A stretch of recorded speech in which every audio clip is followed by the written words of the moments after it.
Perhaps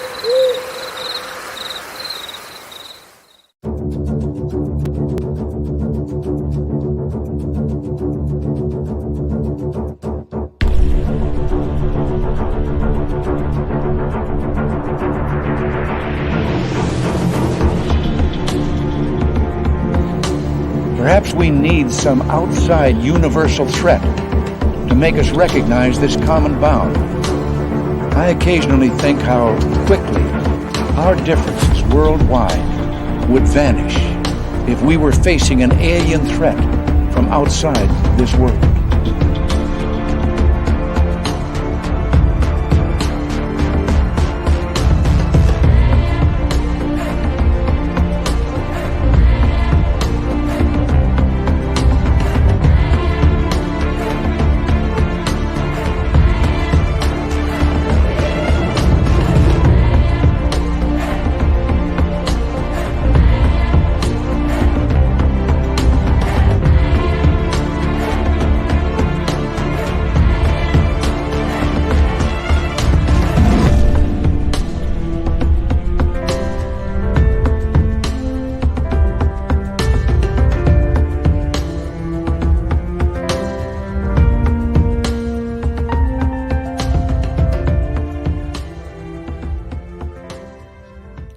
Good evening, everybody. Welcome to Spaced Out Radio tonight. My name is Dave Scott. Very much appreciate earning your listening ears wherever you are on this beautiful planet we call Earth.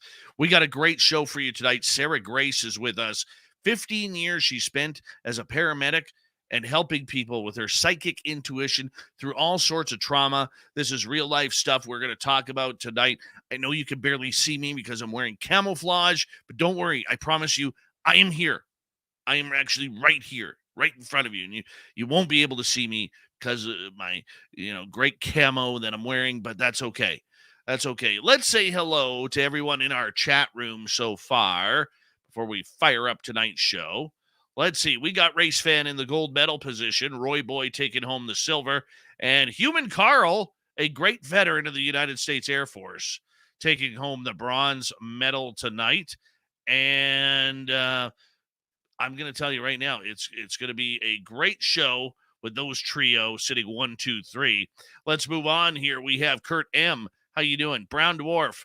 Little Timmy Seymour, otherwise known as Anonymous Rex. Kim Stanley is here. Kim will be signing autographs after the show. Line up to the left of the studio, if you don't mind, to the left of the studio. D. Cohen, Samantha Hazelwood Gray, and Lisa C. How are you? Crystal J., how are you? Susie B., what's going on? Michelle Labigan, nice to have you back. And there's Pixie Lara and John Swan. Sibylla Irwin is here. Sibylla will be signing autographs after the show as well. Line up to the right of the studio, if you don't mind, to the right of the studio. Shiro Sounds, Millennium, Paramarv, how are you? There he is, everyone. Doug Shelby is here. The Doug Shelby has arrived, which means we can officially start this show. And who else do we have? Monica, good morning to you. W. David Page. And gosh darn it, I hate when that does that. Now, where am I? All right. Okay, from Pattaya, Sweden, starting in net, number 31, Lars Janssen. Jessica, nice to see you. And who else is joining us tonight? Hi, Kathy Evans and Search and Destroy. Matthew Gutka, good to see you. Maggie M10. Good to have you here. Logan L. and Derek Ning, thank you for joining us. Alien Critter, what's up, my man? How you been doing? Pink Volo, nice to see you. Super Duke, World Bigfoot Radio, Super Duke. Grandizer, Figgy Pots, welcome. Applesauce, good to have you back. Lily Pond and Hadley, nice to have you both here. And who else? Noble Patrick, how are you, my friend? And let's see. I see the MLB logo on your head. It's the greatest baseball team in history, people. Right there. Right there. Read it and weep. Read it and weep. We haven't won a World Series in a while, but that's okay. What the hell is on my head there?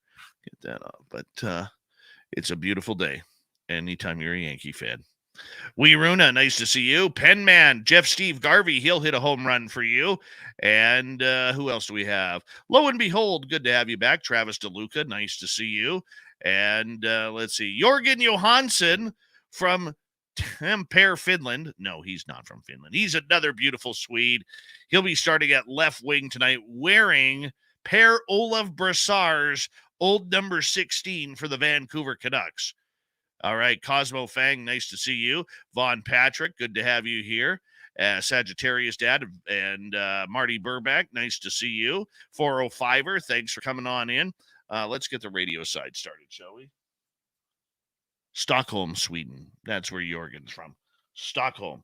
All right, we've opened up the chat room in Spreaker, which means Bill WD-40 can come on in and lube us on up for tonight's show. So that way that goes nice and smooth. You know how it goes. The super chat is open. It's a wonderful way to support what we do on this show on a nightly basis. So thank you so much. And of course, you can do some shopping at spacedoutradio.com. And don't forget, Las Vegas, May 19th to 21st, 2023, the second annual fan party. We want all of you there. The Golden Nugget is excited to have us. We're already talking to them. Talked with them today. They're pumped. We're pumped. We need you to be pumped and show on up. Horns up. Let's rock.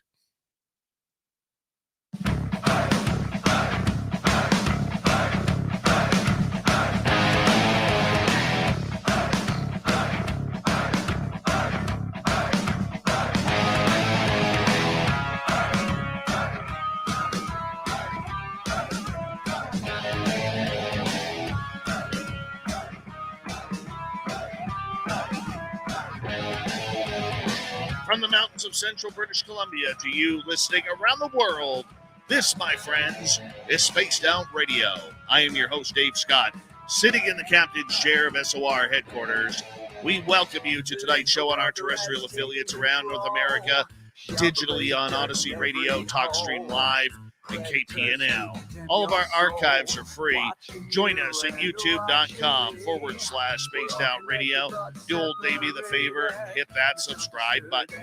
You can follow us on Twitter at Spaced Out Radio, Instagram at Spaced Out Radio Show, and on TikTok at Spaced Out Radio. Our website, spacedoutradio.com. We have a plethora of features for you. Rock out to Bumblefoot. Read the news wire. Check out our swag as well. Tonight's show is brought to you by Chive Charities. Help make the world 10% happier by visiting Chive Charities today. You can find them on our website. We got a wonderful show for you tonight. Our guest, Sarah Grace, is here to talk about psychic intuition and what it's like to help people going through trauma, as she's a 15-year vet of being a paramedic. Oh, this is going to be a good one. Then in hour number 3, I'm going to bring you a story from the swamp, as well as Super Duke will be here for the Crypted Report, and it's Dave 101 night. Where will I go? Hell, I don't even know as of yet. All right, let's get to it. We got a power show, like I was saying. Sarah Grace has used her psychic abilities while working as a paramedic in the busy California 911 system for over 15 years. Helping countless people through extreme crisis and death, she became a specialist in physical and energetic support during people's worst moments. Sarah is now a best-selling author, sought after speaking and renowned intuitive healer who bridges the mainstream with energetic and holistic worlds. If that doesn't sound exciting, I don't know what does. Sarah Grace, thank you so much for joining us. How are you? Hi, Dave. I'm great. Thank you so much for having me. And hello, everybody. Well, we want to get going here right off the bat because you are someone who has, kind of seen some of the darkest moments of humanity through being a paramedic. And I got to ask you in regards to that, how did you get started or using your own psychic abilities to help you with your abilities to help people as well, not only on a psychic sense, but during some of their worst times in their life? My journey to utilizing my abilities in the 911 system was a long one. So I was raised in South Dakota in the Midwest, in the middle of nowhere, in a very small town, pre-internet. So there was not a lot of outside connection.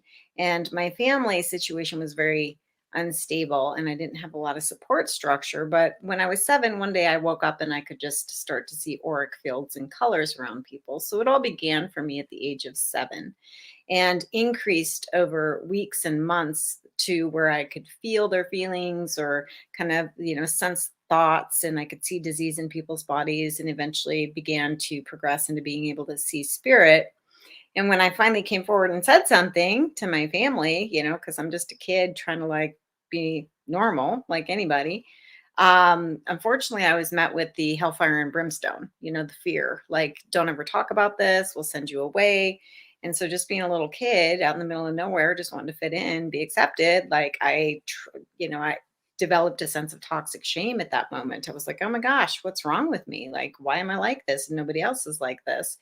So that really began a long odyssey for me where I tried many things to get the sensitivities and abilities to go away. And after my mom died when I was 17, I got out of high school, I kind of went off the rails. So for me, it was drugs and alcohol and just looking to cope, looking to compensate, looking for a sense of safety and power, and trying the best I could to diminish this heightened sensitivity that's always been. So, for my experience, I had a near death experience, and that was really we can talk more about that. But ultimately, in that near death experience, I was given the option, and I obviously chose to stay incarnated. And I was told, like, if you choose to stay, like, you're actually going to be able to help a lot of people. And so, stayed incarnated, cleaned up my life, eventually became a paramedic, and then the ability started working with me on the 911 calls. And it was honestly nothing I was trying to do. I was still very closeted and fearful at the time, but over the years, being in these like extremely violent and chaotic scenes and being in those moments of death with people like time after time after time, I started to see how these abilities, they weren't bad, and they were actually coming in really, really handy. They were really helpful in some of these moments. And so that kind of opened the door for me to become educated. Once you open up that door, there are so many different ways life can go. And for you, how did you know that this was something that you needed to do? Was it that near death experience and what spirit was telling you, or was it your own inner feelings that really made you feel that there's more to this than just living and breathing? Yeah. So since I was very young, 7, I've just had this very strong sense of knowing. And all of my data comes in here on the left side. And for me, I've just always had this strong sense of purpose around like these abilities. But I went through what I went through around the fear. So it's both part. One, I had kind of this intuitive knowing. That there's more, and that it was almost like this longing to be able to discover how to utilize these abilities and like make it work for me in day-to-day life. That's fantastic. So let's go back to when you were a little girl here, because I think that's kind of interesting. You're, for all you know, are the first one in your family to have these psychic intuitive abilities.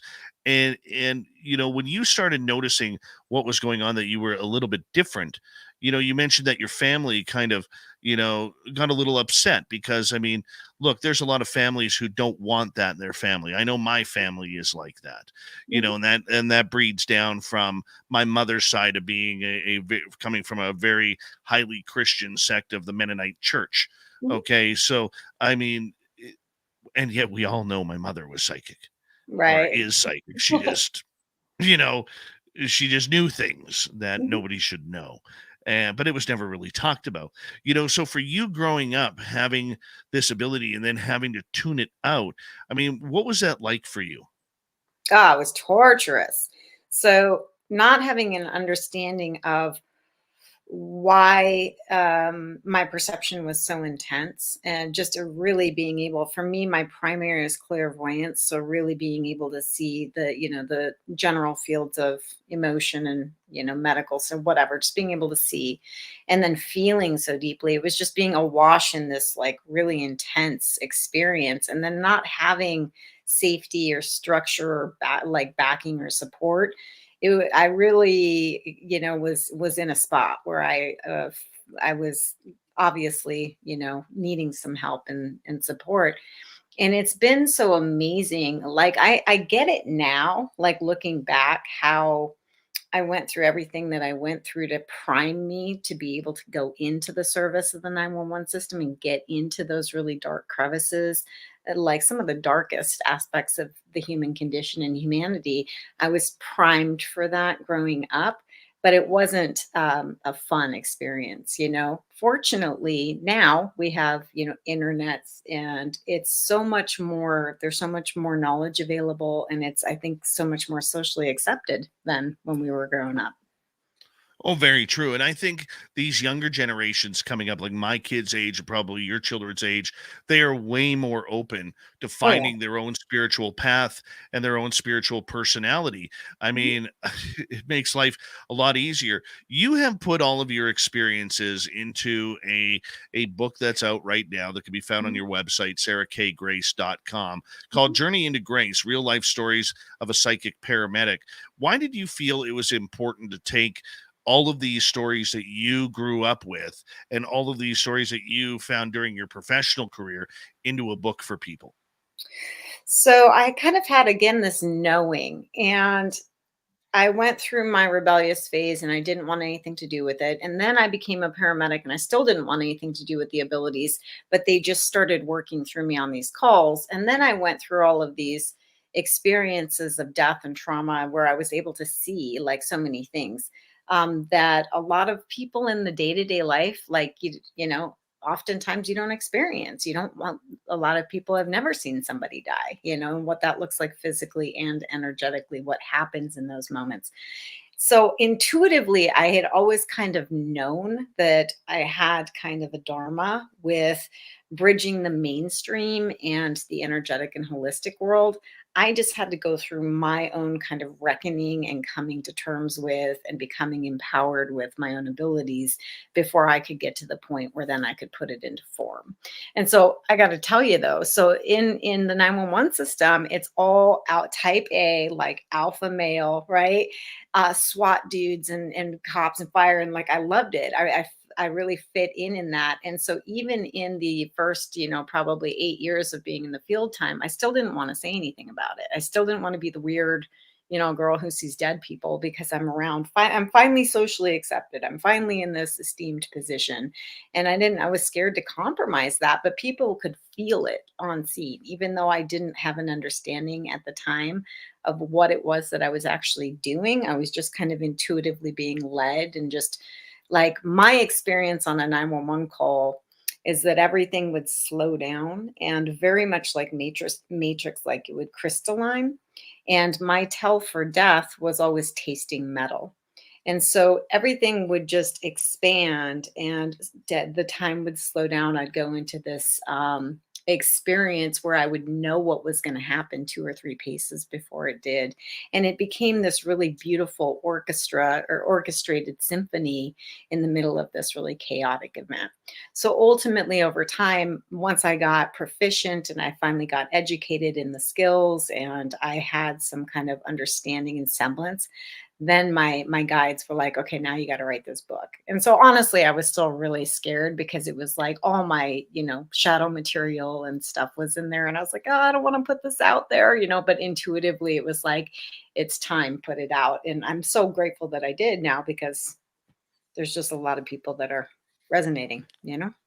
How much was that like a weight off your chest to put these stories out there? Because it's one thing to sit there and talk about them. Like I've talked about my own events and my own stories on this show numerous times, but until you put pen to paper and you really start to really feel the emotion of those stories once again that you want to bring to light and into the public, it's a totally different game. How did you react to that? It was like giving birth to a porcupine, to be honest with you. Like at one point, I was just banging my head on the table next to my computer because I didn't want to put everything in there. But my intuition, my guides were like, everything, like put everything in there. and all my shadow, all my trauma, like with what I did as a result of the toxic shame and not having a sense of safety and power and not understanding and wanting to fit in.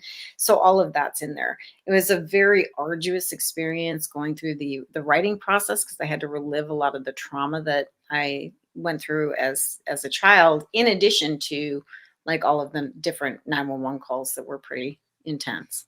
So it was quite the process to write. Yeah. I can understand that. I mean, there had to be a lot of tears. There had to be a lot of anger. There had to be a lot of well built up emotions that maybe you didn't even know you had at that point. Oh yeah, like it was quite the odyssey, to be honest with you. Like it started to channel out and it came out pretty in just in a couple of months time. Once I sat down to actually write it, it was really like a channeling experience. And that said, I was still wrestling with, I hadn't fully come out, and I was still pretty closeted. Even though I'd started to talk to more people and started to get more educated, I wasn't like way out in the public and like willing to be like, oh yeah, this is how I am. And so I knew that that was going to be part of it. And there was still a lot of fear and vulnerability around that for me. Yeah. Right. Right. And I can see that. You know, did you when you were going through this and choosing the stories that you wanted to put into this book, did it cause you nightmares? Did some of these spirits that you helped come back to help you write it? How did that go for you? I think it was predominantly my primary guides that have been present with me since I was a child, and I'm just very familiar in them and how they feel and kind of the impress that I get from them. Um, I have had, because I've seen a lot of death and experienced a lot of trauma. When there's a lot of different ways to die, and we'll talk about, we can get into like what it looks like in like a medical or an expected death versus a traumatic death and what the soul goes through in those moments. And a lot of times if it was like a violent death, or there was a lot of darkness on scene or whatever, sometimes that would follow me home, or the person was really confused and they didn't understand that they were dead. And at the time, early in my career, I didn't have the skill set or tools to be like, yo, like I'm not on duty, you're dead, go to the, I didn't understand how to work with that and what to do with it. So from an early age, I felt very kind of victimized and traumatized by my sensitivities and being this way. And then again, when I got into the 911 system and everything was so vivid in those extreme life and death moments, I had kind of that it was like another round of kind of feeling like overwhelmed, a little bit traumatized and victimized by it. But I tried to quit a couple of times and I was like, yeah, there's no way I can do this, man. This is just way too intense. But again, I've just always had this knowing. And after my near death experience, like when I was in that expanded state and I got to that point where they were like, okay, if you come any further, you're not going to be able to go back. And very eloquently, and this is way back in when I was like 19 or 20 and I had an overdose and I was in a totally different state. I would just didn't want anything to do with any of this. It was just too intense. And when I was in that state, there was this very beautiful female voice. And she was just like, we get hard, this is definitely a challenging path. And if you choose to come back, you're going to help a lot of people with this. So that was kind of how I chose to come back. It's just funny because I was like thinking that, oh, chose to come back. So the spirit's going to lay out all the steps to like how you do it, and that wasn't the case. I still had to pull myself up by my bootstraps and do a lot of healing. How much internal strength did that cause you? Or how much internal strength did you need to do that?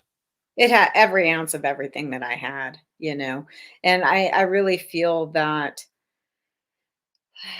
I understand now that the violence and chaos and instability of my upbringing, in combination with the high sense perception, was kind of my training ground so that I could go into these spaces. But having access to this much like data and being able to go into such extreme, like these are like some of the most extreme frequencies like on the planet in the human condition, and being able to go into those over and over and over and over again required everything that I had internally. And there was, like I said, I for a long time I battled with the fear of it, not knowing if I could handle it, not wanting to deal with it or face it or do it. But it was never really an option for me. Like I couldn't, regardless of the all these different substances and all these different things that I was doing when I was young, just trying to like feel okay and feel safe. The stimulus never went away for me. It was always present, and so it's just been part of my world for a long, long time. I mean, it's a different world. I mean, let's be honest. It's an absolute different world in order to kind of put all this stuff together. I mean, you are someone who has really, battled with your own, questions regarding this. Is there anything out there that spooks you or scares you about what you've seen? At this point, not anymore. I find personally that when you are familiar with death and you really have a deep understanding of darkness, how both in like the human psyche and condition, and then just in the dualistic paradigm of spirit, the more firsthand experience I've had with all of that, then it's really just like you get in, you figure it out, like you get into that space and you figure it out. And so over time, at this stage anyway, I've been kind of doing this walk in between worlds for a long, long time. So I don't have fear as much. I don't have fear anymore. I have a lot more curiosity, even if something that comes in that's really kind of like gnarly or dark or like scary, that, you know, I have a lot of curiosity because I find that to be an opportunity for wisdom. Okay, I got to ask you, what is the curiosity? What is still making you, after all these years, curious about your own abilities and connections? Well, it's really an infinite spectrum, and I'm just so grateful now because being where I started, where here I thought I was this lone weirdo, right? And that I was like this only person like this. And now, all these years later, I have this understanding that, like, 15 to 20% of the world's population is energetically sensitive. And we all have the psychic or the intuitive. And then there's this whole spectrum, there's 1.6 billion of us. And once I heard that, I was like, oh my God, I'm not this lone weirdo. There's so many of us. And now we have platforms like this where we can all come together and just have educated dialogues and share experiences. And so to me, I'm just really excited to like be able to have these kinds of conversations and like share, like, oh, what do you do in this situation, or what do you do in that situation? Because over all these years, I've kind of been developing these different protocols for whichever scenario arises. All right, well, let's take you back into the hot seat as we got about 90 seconds to go here before we go to break. And your answer may have to carry over after the break. But let's Mhm. put you on the hot seat here. I mean, here you are, a paramedic, you have all of these psychic abilities. You know, what did your colleagues think? They Did you didn't tell them? know they didn't know, but they could feel, that something was different. So number 1, I was always the paramedic who was there for death, always. And number 2, I was the paramedic who was there for the most extreme circumstance. So everybody loved working with me because we would get all the crazy calls. But tell me when my time's up and we can Oh, you continue. got about a minute. Okay.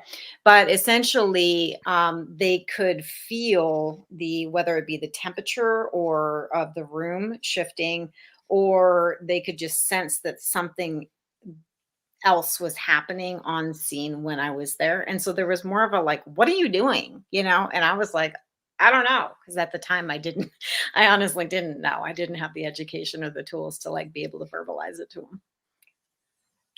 But they knew. They knew I, they could feel it, and sometimes they could actually hear the energy shift or the on scene. There was one time, um, we had a young, it was a 30-year-old dad. He coughed and the side of his neck blew out, so he had an aneurysm. Right, he drops dead right in front of his wife and 2 kids. And so we come on scene. It's very, very volatile. Everybody's screaming. There was just mayhem, and this energy came from over my shoulder blades. Nothing I was trying to do, but my guides were essentially, they took the temperature of the room and literally went, "Boo," and it was audible. And I'll never forget as long Oh, as I live wow. that the firefighters were snapped their heads and were like, "What is that?" I'll leave it right there. SarahKGrace.com is her website. Grab her latest book, Journey into Grace, Real Life Psychic, or Real Life Stories of a Psychic Paramedic. We're going to get more into her abilities when we return on Spaced Out Radio next.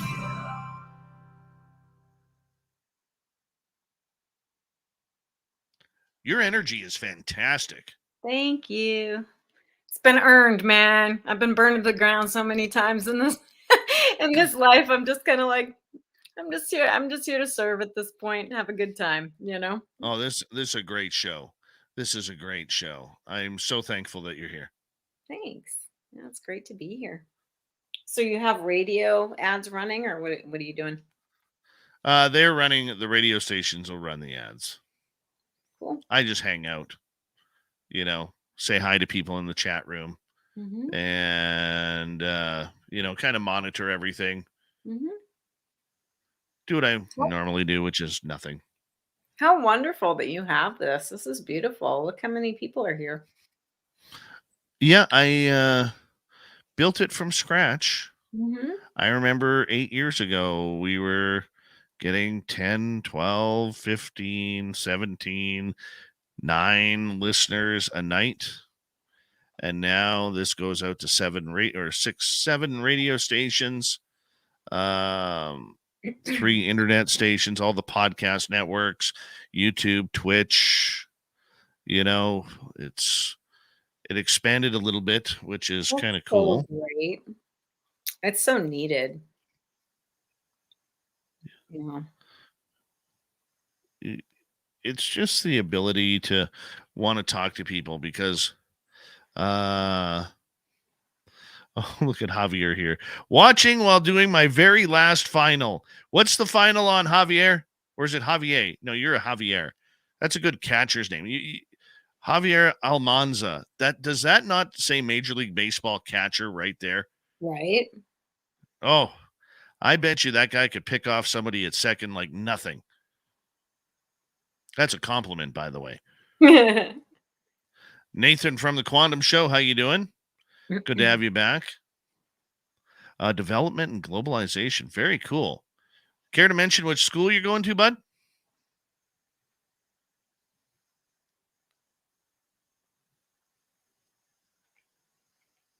We'll find out. He's got to wait through the delay.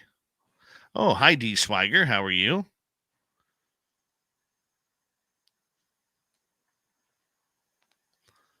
Oh, UC Berkeley. Congratulations, my friend. Oh, one more test. Cool. Yeah. One more test. Yay. Let's get her done. Wrap it on up. Get you graduated. That's awesome. Congratulations, Javier.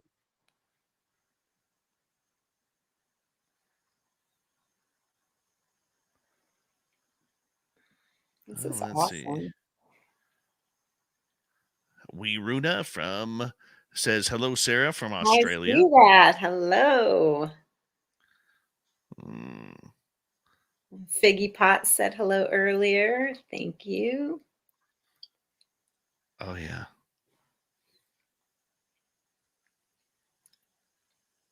UC Berkeley. That's true. That's true, Marty. Are you UC Berkeley as well?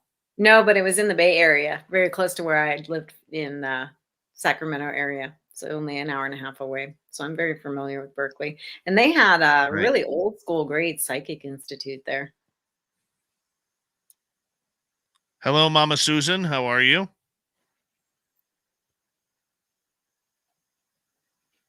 I'm DC. Hi, D. Cohen.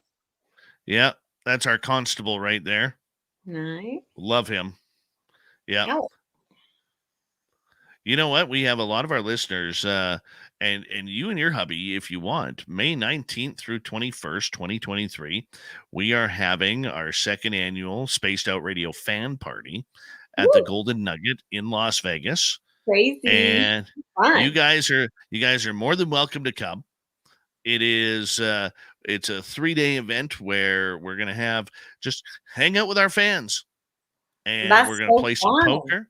We're going to have a few drinks. We're going to do a 7-hour live YouTube show with our special guest. Thin Lizzie Borden is going to be there, along with her husband's beard. The husband can't come. Gary can't come, but the beard can, So, yeah, Gary's beard is phenomenal. I'm very jealous of that one. Very jealous. And we're going to have a bunch of people there. You guys should come. That sounds amazing. That sounds super, super fun. And now that's going to be your first annual. And I got a couple of questions Second. about when. Oh, it's your second.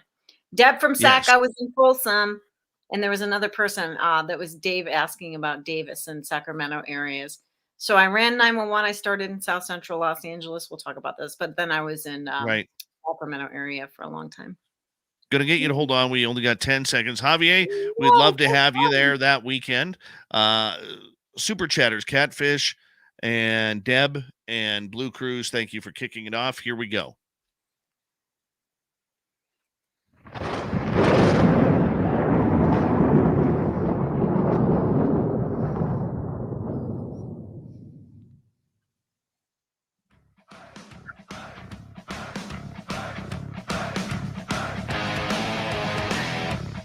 Second half hour of Spaced Out Radio is now underway. Good to have you with us. My name is Dave Scott. Very much appreciate earning your listening ears wherever you are on this beautiful planet we call Earth. Reminder to all of you that if you missed portions of this show or others, check out our free archives at youtube.com/Spaced Out Radio. Do old Davey the favor, hit that subscribe button. Our website is spacedoutradio.com. We have a plethora of features for you. Rock out to Bumblefoot, read the Newswire, check out our swag as well. Follow us on Twitter at Spaced Out Radio, Instagram at Spaced Out Radio Show, and on TikTok at Spaced Out Radio. All right, let us rock and roll here. Our guest is Sarah K. Grace, author of Journey into Grace, Real Life Stories of a Psychic Paramedic. And Sarah, thank you so much for joining us. A real pleasure to have you here tonight. This is awesome. I'm loving this. Thank you. Well, we're loving you so far. We really are. And your energy and the way you tell the stories is very cool. Let's get right into your book here, which is Journey into Grace, Real Life Stories of a Psychic Paramedic. And right before the break, you started dealing into where you dealt with a lot of death, almost like a death doula of the paramedics, and what's that like? What's that like, when you're on a case and maybe it's a car accident, maybe it's a shooting, maybe it's a heart attack or an aneurysm. What's that like showing up, and what do you see? So by the time, so I was 15 years in, okay, as a paramedic. I did some law enforcement chaplaincy work too, which was all coroner cases. But as the 911 paramedic, I actively watched probably 20 to 30 people actively die. And then I saw hundreds of dead bodies in all different kinds of shapes, sizes, and various stages of decomposition. So I'm very attuned and familiar with death, both physically. And then what I started to notice, there's all these situations, there's all these compartments that we have to handle on a 911 call. So you're dealing with stabilizing the scene, making sure you're safe, handling the family, figuring out where you're going to transport. There's all these things that go on with it. And then when we get to the patient, I started noticing over time that there was a really significant difference between the experience that the person who was having a medical, like a hospice death, say somebody who was having end stage cancer, or even like a medical, like a heart attack, even if it was acute. It was really incredible. So in a cancer or hospice, they may have had the time for the thinning of the veil, so to speak. So their experience, the person who is dying, we hear this all the time, where it's like, then they started to be able to sense, dead loved ones in the room, and they were able to start to kind of astral travel. Very, very common. What I noticed in medical deaths, in the moments of death, I could actually watch the chakras release from the base of the spine, and it looks so cool. It's like the most organized precision, right? But it looks like this ribbon unfurling, and it goes from the base of the spine up through the crown. And over time, I learned that that is what the light at the end of the tunnel is that soul, that person who is dying, their chakra systems and their energy, their life force is leaving their field, and they're exiting out the crown. So then I would watch the crown, like the soul exit out the crown, and I would see their dead loved ones come in. Usually it was going to be relatives, or pets. And we would be obviously doing CPR and like handling what we needed to do. But I noticed that there was kind of this organization to it, which was really phenomenal to witness. Like at the beginning, I was really overwhelmed and I didn't understand what I was saying, you know? But over time, I just like, I would know the second the person would cross and transition, because they would disappear from my view, even though we were still doing CPR, and then we pronounce them dead at the hospital. Versus a trauma. So here's the deal, you guys. One of my biggest takeaways of all like 15 years of 911 and seeing this much death is like, none of us know. None of us know when our time is going to be, right? So live fully now. That's one of my biggest key takeaways. You know, I can't tell you how many people I responded to who were just doing their normal thing. Like they get up, they have their breakfast, they drink their coffee and driving to work, and they're fidgeting with the radio or they're on their phone or whatever. And like, boom, they get T-boned and that's it, lights out, right? Or maybe it's a drive-by shooting or whatever. And that's the experience. The scene was very different because one, we're going to have a lot more chaos on trauma calls and like MCIs or mass casualty incidents. So there's so much more, so many more layers of chaos that we would have to handle.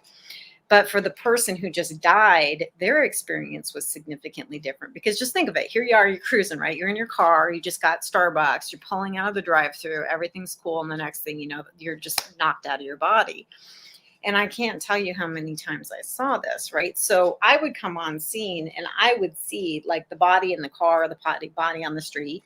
And then I would see the soul standing there looking at the body, trying to figure out like, what the heck, you know? And the soul looks like the person, except it's translucent. Okay, so I could see through, but it looked just like the body. And so telepathically, I learned very early on, I'd be like, yo, like, you know, this, you just died. This is what's going to happen. This is what we're going to do. We're going to work on. So I would be talking to that soul telepathically, because you got a lot of you guys are attuned and sensitive too. So you understand that like telepathically people just, you know, like with mediums, spirits just know. There's a sense, a heightened sense of, you can just tell that I could see and I could hear. And so telepathically, I would start to like triage the soul, and then I would be handling the physical body on scene. And it was incredible, like high octane, very, very intense. But I have to tell you, ultimately, being there in those moments for so many people, I ultimately was like, what an honor. You know, what an absolute honor. This person has gone through their entire incarnation cycle. They've had all of these experiences, and to be there in their final breaths to provide them this, like, you know, safety, if you will, or just kind of comfort during their transition. And you said it, man, death doula. Like I was very much midwifing. That's what I realized I was Right. ultimately doing. When you deal with a spirit that dies traumatically, whether it's from a brain aneurysm, car accident, murder, where they're not expecting it, does the spirit know what's happened comparatively to, say, someone who's in palliative care No. or something And along those lines? no, a lot of times it would take an actual debriefing. So I would be on scene running the physical call while telepathically communicating to the spirit, you just died. Okay, we're going to pull your body out of the car. We're going to work on you. We're going to get you to the hospital, but you're dead. And so I would like have to do a debriefing. And that was really traumatic for me at the beginning, especially when I wasn't yet super comfortable or familiar with death. Like after, like the first time you see a dead body, if you haven't ever seen one, it's jarring, you know?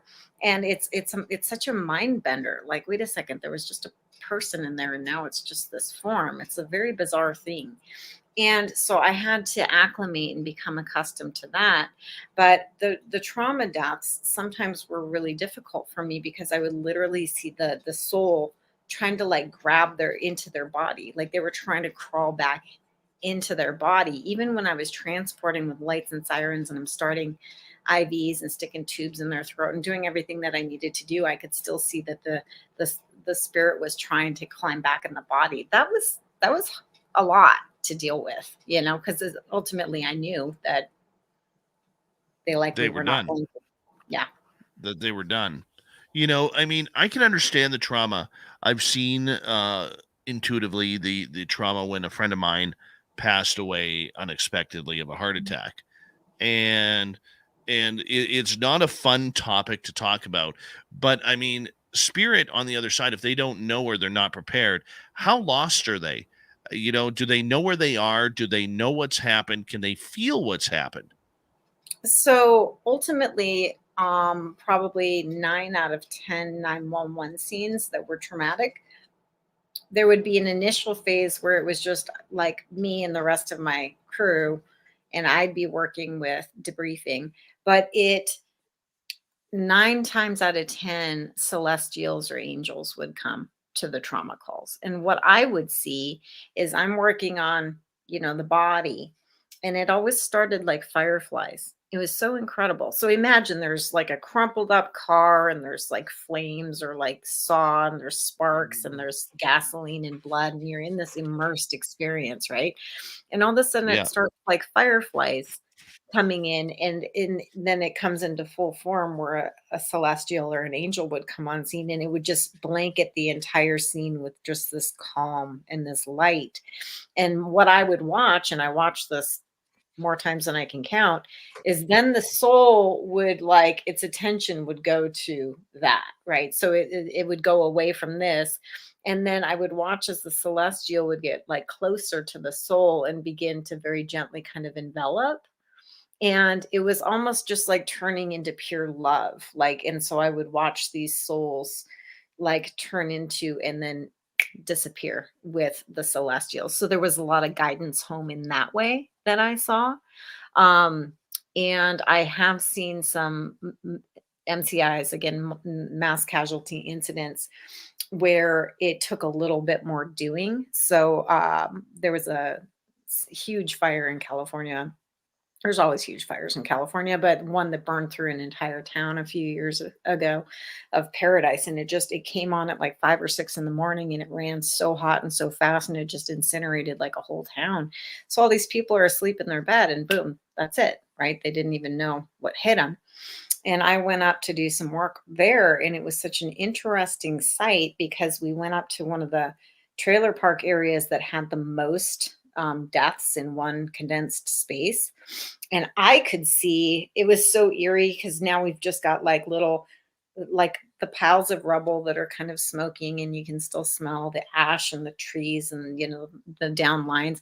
And there was all of these souls. There was probably like 12 or 15, and they were standing in where their homes were, and they were all just standing there swaying and looking at each other like they had no idea, right? And so that was really A, haunting, but B, I knew that I had been sent there by my guides. Yeah, we were bringing some physical supplies, but energetically, I knew I was there to do much, much more. But essentially, what I did was help to activate a portal. So it just turned on the light, if you will, and then did what I am used to doing in terms of debriefing the souls. Like, you just died, there was a fire, this is what happened, you can go, you can choose now to go there. And then a lot So of them, you give the choice. yeah, you have the choice for sure. Okay, so let's just say I'm something happens to me. I'm in a car accident and I'm sitting there wandering, and here comes my death doula, Sarah K. Grace, hanging on out, and you give me a wave and you're like, "Hey, how you doing?" And I'm just like, what the heck just happened? And you're like, "You're dead." Mm-hmm. Right? And I'm like, "What? Really? Are Mm-hmm. you kidding me right now?" And I'm like, and you're like, "No, dude, you're dead." Yeah. Right? Mhm. Is it just that casual, that conversation? It ultimately, it got to be that way after I became proficient as a communicator in that state. And at the beginning, though, I'm sure I was much more choppy with it. But again, it's just kind of, it goes beyond just me. Like, it's that heightened state, and it's like my inner guidance and my higher self was connected to this expanded state. So what was coming through me was just really channeling. And but yeah, it really is that casual, and there's nothing to fear in it. Like ultimately what I've found out is birth is as natural as death, and it's inevitable for all of us, right? Regardless of how much we bubble wrap and medicate ourselves. And there's nothing to fear in it. So again, like turning fully to living now. But in the death process, what I would see would happen a lot of times. Okay, so we have the initial experience, right? And what I would see is the souls would be met by loved ones or pets, or if they had religious beliefs, they would be met with a religious archetype. And then they'd kind of go hang out in a space with them for an indeterminate period of time. There's no such thing as time, right? In some of those higher. So we can't say, like, oh, you're there for 2 weeks and 10 hours. It's not like that. But the soul would kind of hang out there, and then everybody would start to go through a life review process. And the life review is where we, like, you literally see every thought, word, deed, action, like not only from your experience but everybody else's experience.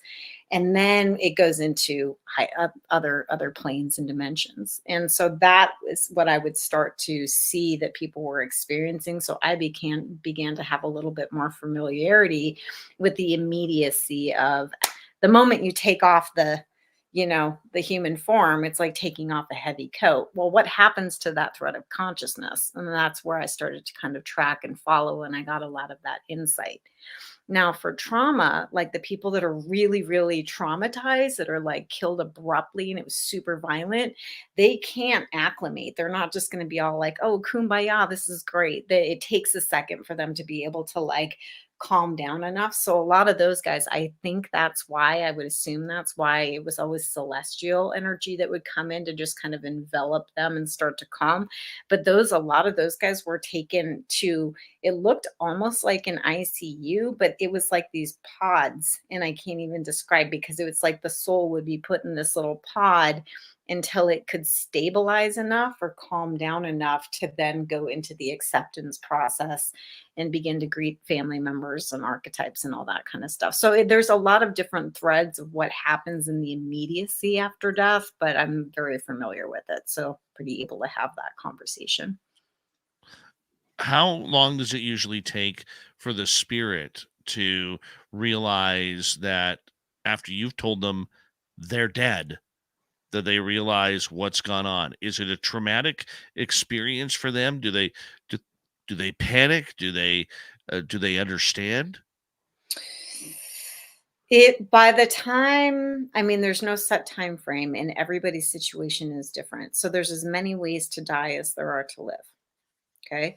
And so if you are expected and you're like your end stage disease and you're burned out and you're sick and tired of being in human form and you're completely over this, like that's like a euphoric, like finally, the trauma, everybody would be different. Because I mean, if we're talking about, um, yeah, there's just a lot of factors that would play into that. But nine times, like I would say, most of the time, I would be on scene, what, 20 minutes, maybe like 45 if we had to extricate or pull bodies out of rubble or Hmm. whatever, right?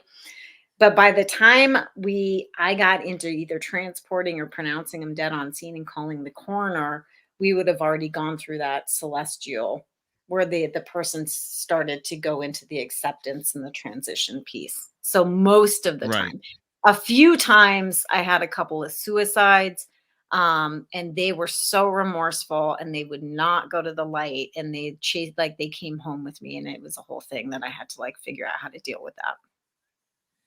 Right. I mean, I guess that would be, the same as atheist or agnostic type people when they cross, not believing that there is something on the other side, and they're trying to figure it out. They're lost, they're embarrassed, they're a little ashamed that they didn't believe.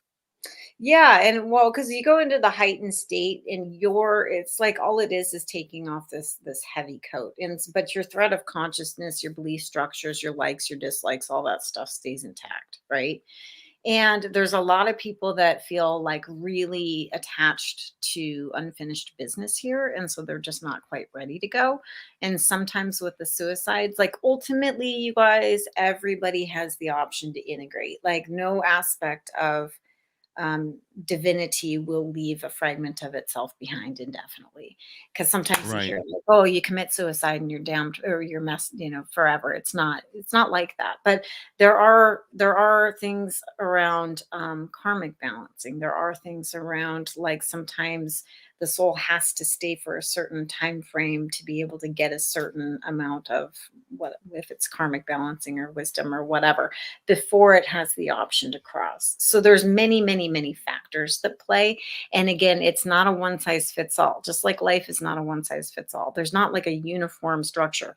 I had the beautiful honor of kind of seeing this overarching, like, oh, this is what death looks like in trauma and medical. And then this is kind of what the soul experiences. And it's such a huge spectrum. And then everybody's individual belief structures, and, it plays into that. The emotion that people have when, someone dies is one thing because we see the reaction on this side. On the other side, when, say, someone dies, not by their own hand, but let's say a father of three, or let's say a father who is in the military and dies in a war scene where their wife is pregnant with their first child or Mhm. something. I mean, what do they go through when they know they're leaving a terrible situation behind with their loved ones, their children, leaving their, I mean, I could not imagine what it's like to leave a child behind. Right. Absolutely. And so on a meta level, on a higher plane experience, we understand that there's the incarnation agreements and contracts. So on a higher aspect of us, we kind of knew, right, that this would be one of our potential options. And so that's just on a meta though. So when the person dies and goes through the experience, we have this really beautiful expanded state of awareness where everything makes sense simultaneously. So, like all aspects and all facets of all sides of all information are available to us simultaneously, and it makes perfect sense. And so, yes, there may be a bit of sadness, there may be the integration period for the soul, but ultimately they're able to see it on a higher plane of awareness.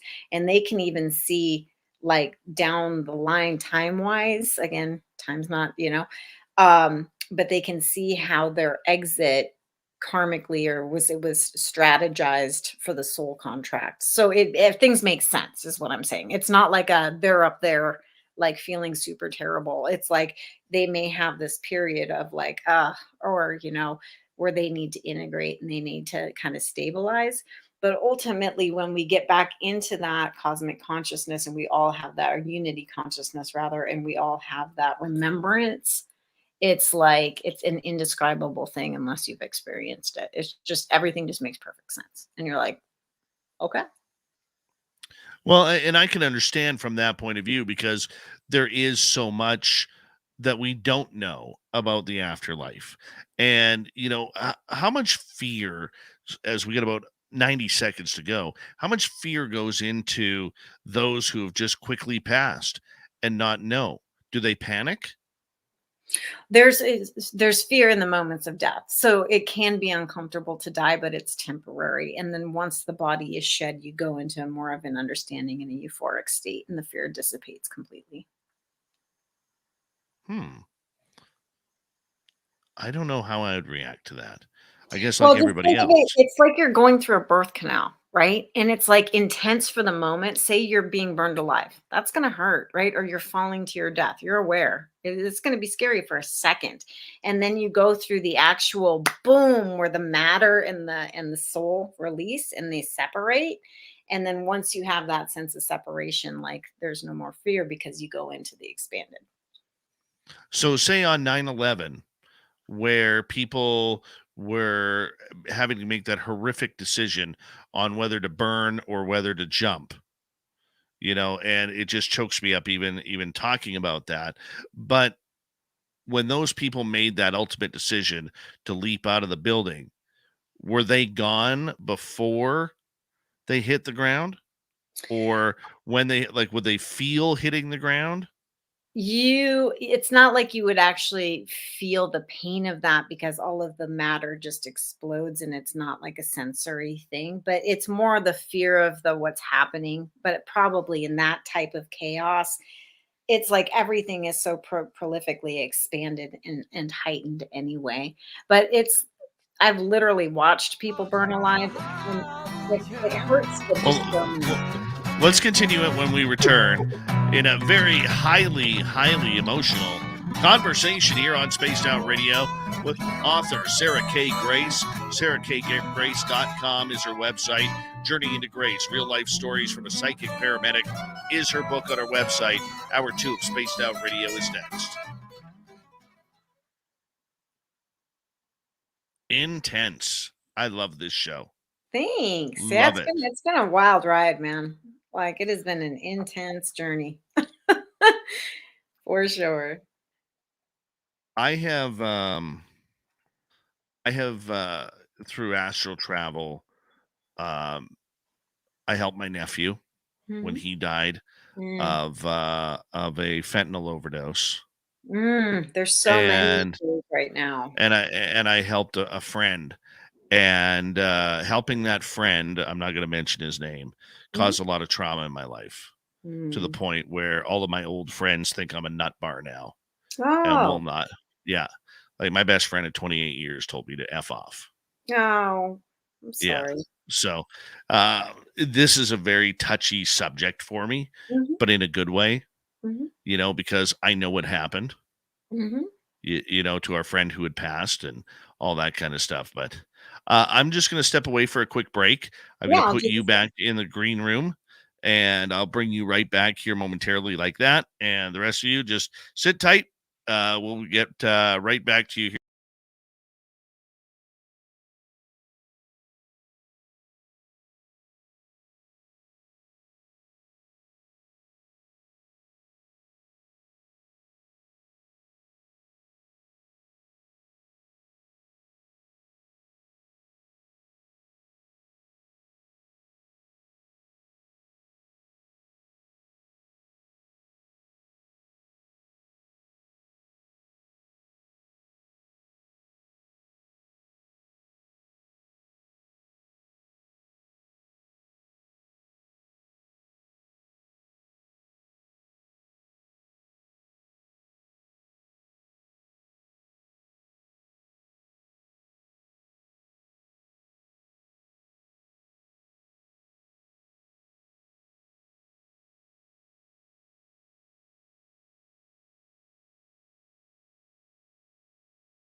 I am back. And in a second here, we'll get Sarah back in here and say hello to the world.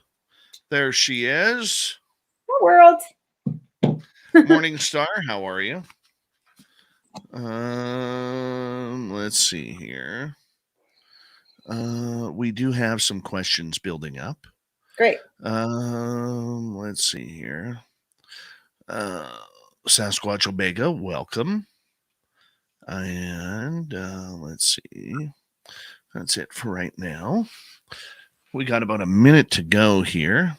Mm-hmm. And yes, don't forget your Christmas shopping, people, like I have this year. I finally went Christmas shopping today. Mr. Cowley, welcome back to the show. Oh, Mr. Cowley loves his spaced out radio. That's all I got. All I got. Thank you to Blue Cruise, Deb, and Catfish for the super chats tonight. Very much appreciate the love. It's a great way to support what we do on this show on a nightly basis. And if you're looking for Christmas presents, head to our website, spacedoutradio.com. Grab a shirt, grab a hoodie, grab some runners, whatever you need. It's all right there for you. And we're going to get going here in 3 seconds. Stay tuned.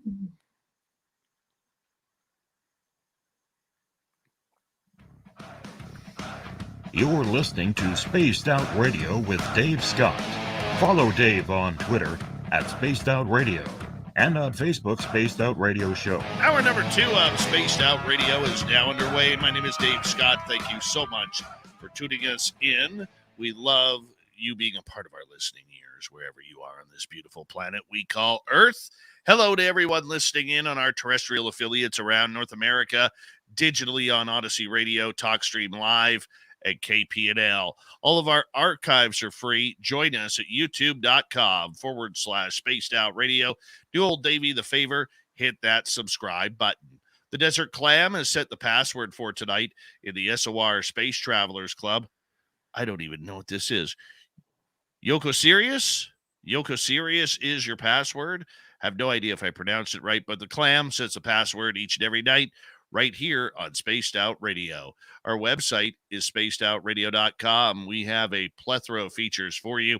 Rock out to Bumblefoot, read Shirky Poo's Newswire, check out our swag as well.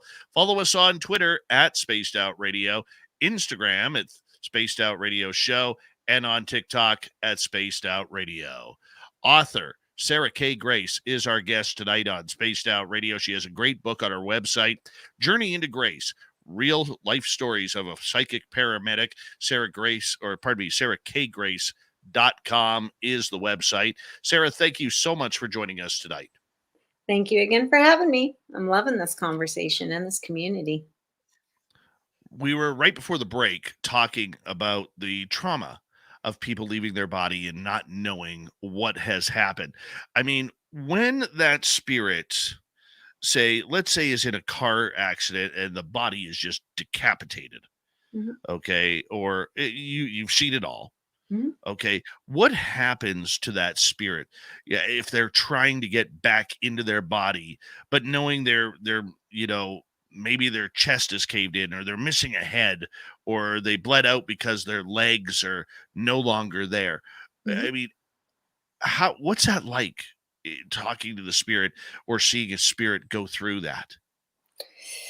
Those types of scenarios. So a decapitation is pretty painless to the person experiencing it from what I've witnessed. Same with incineration, just because they're so extreme and excessive and violent, but they're also quite swift. I mean, time frame wise, probably a good 5-6 minutes of pain if you're actually burning alive, but beyond that, it's not going to be painful.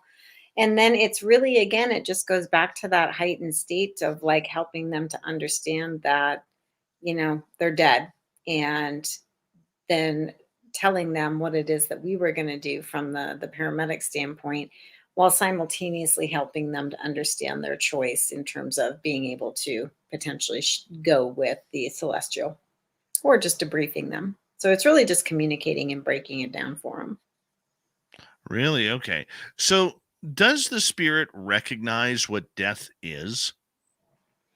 It's really, It's literally like a birth canal, like, and whichever way you enter that, there's the constriction of being in the dualistic paradigm, right? This matter is dense, and there's this heaviness that keeps the construct of the cells together so we can have this day-to-day experience. Well, death just releases that. And we just go back into a heightened state. We go back to what we came from, essentially, just in terms of energy, right? And I'm not going to get into any particular belief structures, or for me it's just there's the release of the physical and we go back into the remembrance of the energetic self or the spirit self.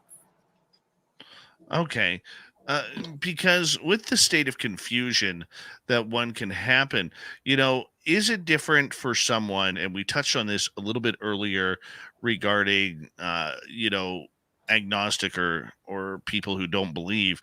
But is it hard for someone who say they feel they've wronged God or source or whatever it may be on the other side, and they don't want to travel to the light, or they don't want to they're afraid of that next level? I mean, how often have you dealt with something like that? Yeah, I've seen that. And oftentimes, so even those guys are never alone.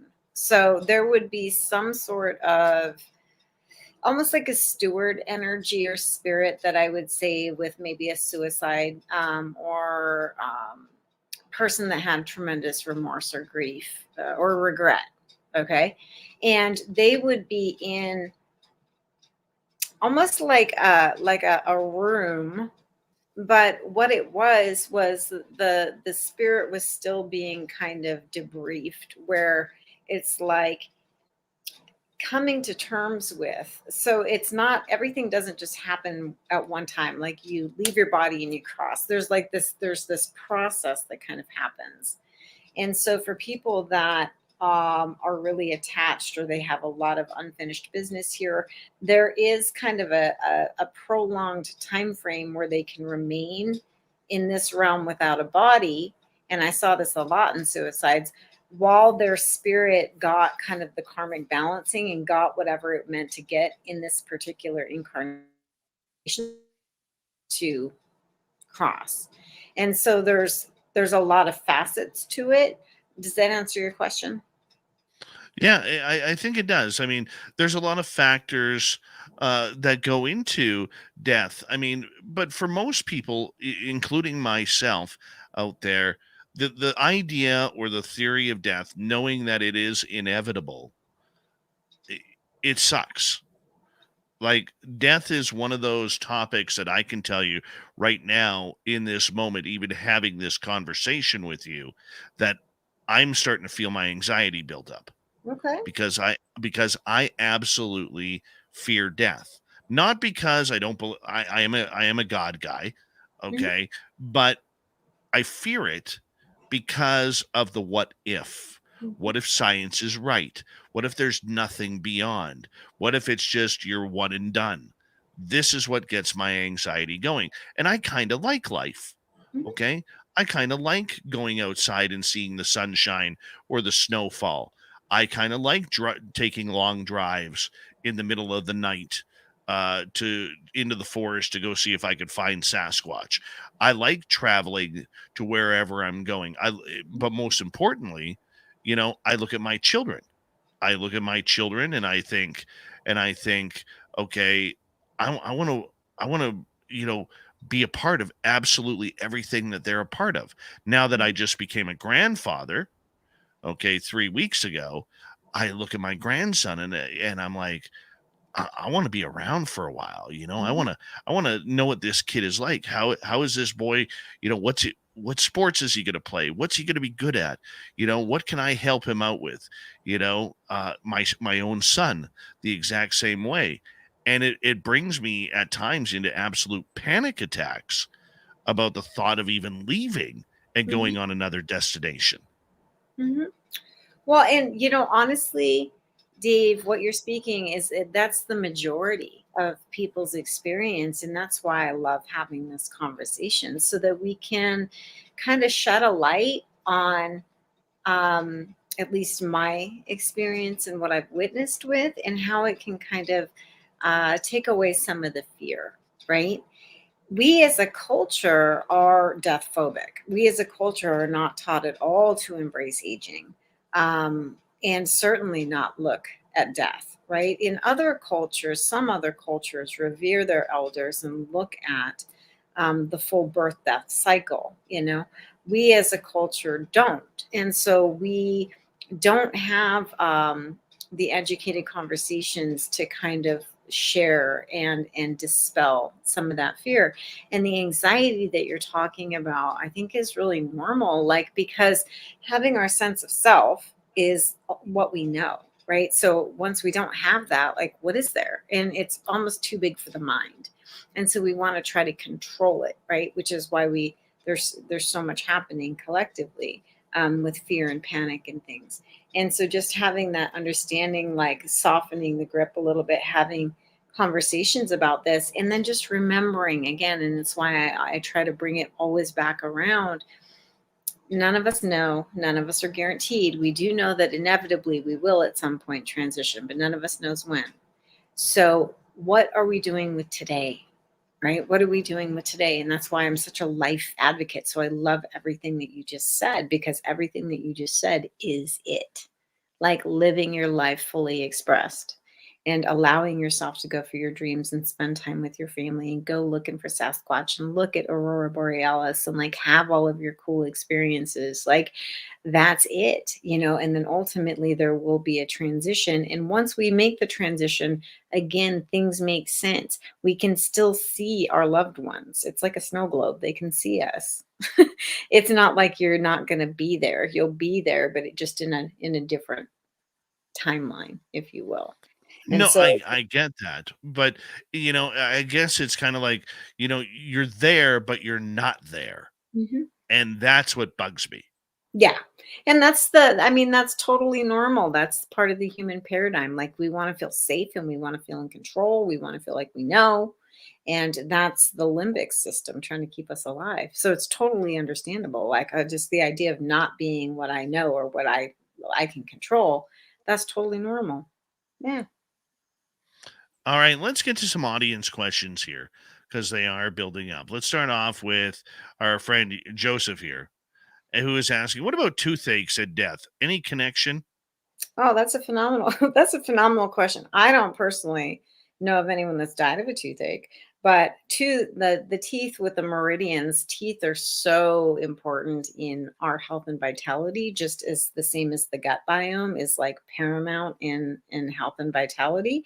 And so if you have a lot of dental issues and if you have obviously infections and things that can degrade health, which can lead to death. But I've never personally witnessed anybody die of a toothache. That'd be a new one for me. What about toothache being a sign of death? I wouldn't put it necessarily as a sign of death. I would go more towards which meridian is that tooth connected to and look at the organ system connected to that and then get to the root of your emotional connections and blocks around that organ system. All right, let's move on to another question here. This one from Great. Bogan. How do we prepare for death, our loved ones and our own? Phenomenal question. So, on the physical plane, prepare for death by please have a will, please have your advance directives, please have conversations with your loved ones about what you want done. Okay. Time and time again, I would see and I would go on scene, and people would just be in such shock, and then they wouldn't have any access to the person's passwords. They didn't know anything about their wishes, and it just turns into this huge cluster. So, please have a conversation with your loved ones, write down all of your passwords and put in all of your account information and put it in a safe place and tell somebody that you trust where it's at. So that's what we do on the physical to prepare for death. And having conversations like this. Everybody's belief, and I honor all of your guys' different beliefs. Like for me, I've just experienced what I've experienced, and I'm here to share from that perspective, right? It's not like I'm telling you this is how it. And so have your conversations with your loved ones and the people around you about your perspective of death. And if there's a fear, and start to kind of like maybe again, dispel the fear and have the educated dialogues to prepare. But how do we really, really, really prepare for death? We live. That's how we prepare for death. We live. Right. But for some of us, though, it's still confusing. I mean, if you are a believer in some higher power, whether it's God, Allah, Buddha, whoever it is, I mean, the weird part about it is that I can't wrap my finger around, and it still bugs me. This is more of a religious type question: is why bring us here to die? That's what drives me nuts. Drives me crazy. That question. So death is just a completion cycle, right? Death is like it's part of the natural cycle. And so it just is. It's like really natural, right? And so True. you're still feeling like death is like a bad thing or like a punitive thing? Is that No, I mean, for me, it upsets me yeah. because from what I believe, okay, being look, I'm not a religious guy, but I Mhm, do have a strong belief in God. I don't practice any religion because I believe religion is man-made, and I mhm, don't want to fall for a lot of the BS that goes along with it. mhm. So Dogma. that is why I have separated the two. Mhm, And for me, okay, I can't understand or fathom if God created us in his eyes, what we should be, and we're supposed to be of his will, mhm. why would he create us to die if we are supposed to be one of him? This is what. That yeah, that's gonna be a bigger topic. And Oh yeah. I mean, that's a phenomenal question and perspective. And again, if just coming at it from the vantage point that I come at it from, like the higher planes of eternal life or eternal reality are in existence, and the physical is meant to be um, not fragmented, but we have the beginning and the end, because the dualistic paradigm and the tangible reality of duality, we have the senses, the ego, gravity, and duality that comprise this dimension, and that's the human incarnation. So we come out of this heightened state of unity consciousness intentionally to come here to have the experience of contrast. And this is just my experience and my perspective, so take what resonates and Right. let go of whatever doesn't, right? But there's a finite nature to that expression, like having the sense of Right. contrast. Like, and that's where we come into the birth death cycle, the yin yang, the high low, the masculine feminine. It's dualistic here. So it's Right. does that make sense? Let's get to a pair of questions from Donna here. Number one, do they take them to they being the guides, the angels, the guardians, whoever, take them to the stairway to heaven? I've seen the light appear in rays and doors. I don't know that I've ever actually seen a stairway. I think that's a really beautiful visual. It may just be that because my experience is dealing with the acute and the immediacy of the trauma and the chaos, that it just appeared more of like a solid door to me. But yeah, there's always guides that will assist the soul as they try to figure out what's going on. All right, follow-up question from Donna. What about ghosts as white as the clouds visiting and mind speaking to you? Can you help me to understand that question? Well, people who see ghosts. You go to Mhm. a haunted building. You go, you know, I'm sure you have seen numerous ghosts over your time, let alone Mhm. when you're not communicating with them with work. Mhm. What are ghosts then? A lot of times, ghosts are human people that died that were really attached and had unfinished business here and didn't want to cross yet. So they're attached or affixed to an object or a location. And so that can be one element. There's also, so I grew up in South Dakota surrounded by the Standing Rock Indian Reservation. Very beautiful, very, very open and barren space. And I would feel a lot of Native American spirit there. So both it may have been that there were actually humans that died and still remained, But moreover, with those guys, I felt like it was the ancestral lineage energy that was manifesting through spirit. So it can be both human spirit and then come from different delineations of levels of awareness. All right, let's continue on here. Well, let's go to Sibylla, who is asking, have you ever seen a dark entity around a person who is crossed? I've seen a lot of dark entities usually hang with people that are alive more than those who transition, because again, when we transition, we shed the dualistic frame of paradigm. And so dark entities, oftentimes I see, yes, they exist, and oftentimes they're hooked into the individual,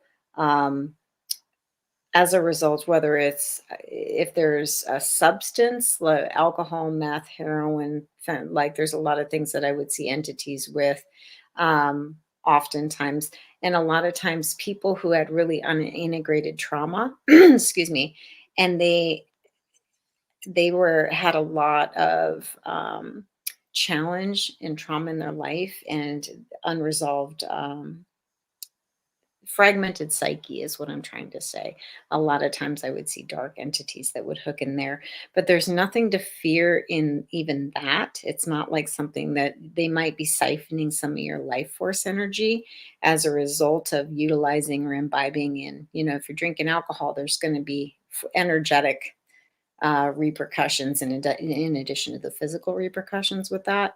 But there's nothing to fear in any of it. Like the more aware and the more I kind of traveled in this world and like had conversations and squared off with entities, at first I used to try to fear them and banish them and make them go away. And then I just started being like, who are you? Like, what are you? Like, why are you here? And why are you on that person? Like, what is this about? And they would always give a message. So messengers, wisdom, to me, it's all God. It's all just energy. All Nothing to right, fear. let's go to Deb here. And she wants to know, Sarah, what about cremation and if the soul is affected differently? It is not. It is not. That's purely a physical choice. So the Many soul. m- many religions do believe, though, Mhm. that it is desecrating the human vessel, but many are starting to change their ways. Like my mom's religion, which is Haldeman Mennonite, where all the men they wear beards and all the Mhm. ladies wear black beanies on the back of their head. Okay, ladies never cut their hair. Okay, there's no television, no radio, no voting, no sports. School is only good until grade 8 for kids because they go work, but they're some of the most beautiful people in my life that I've ever met, my relatives, including my grandparents and my aunts and uncles. Nonetheless, they used to believe very strongly that you cannot cremate a body because destroying the vessel is desecrating God's vessel for you. Mhm. Okay. And however, they have recently changed that attitude and said that it no longer affects that, the spirit has left the body Mhm. and the spirit is what's important. That goes back to God and it kind of goes from there.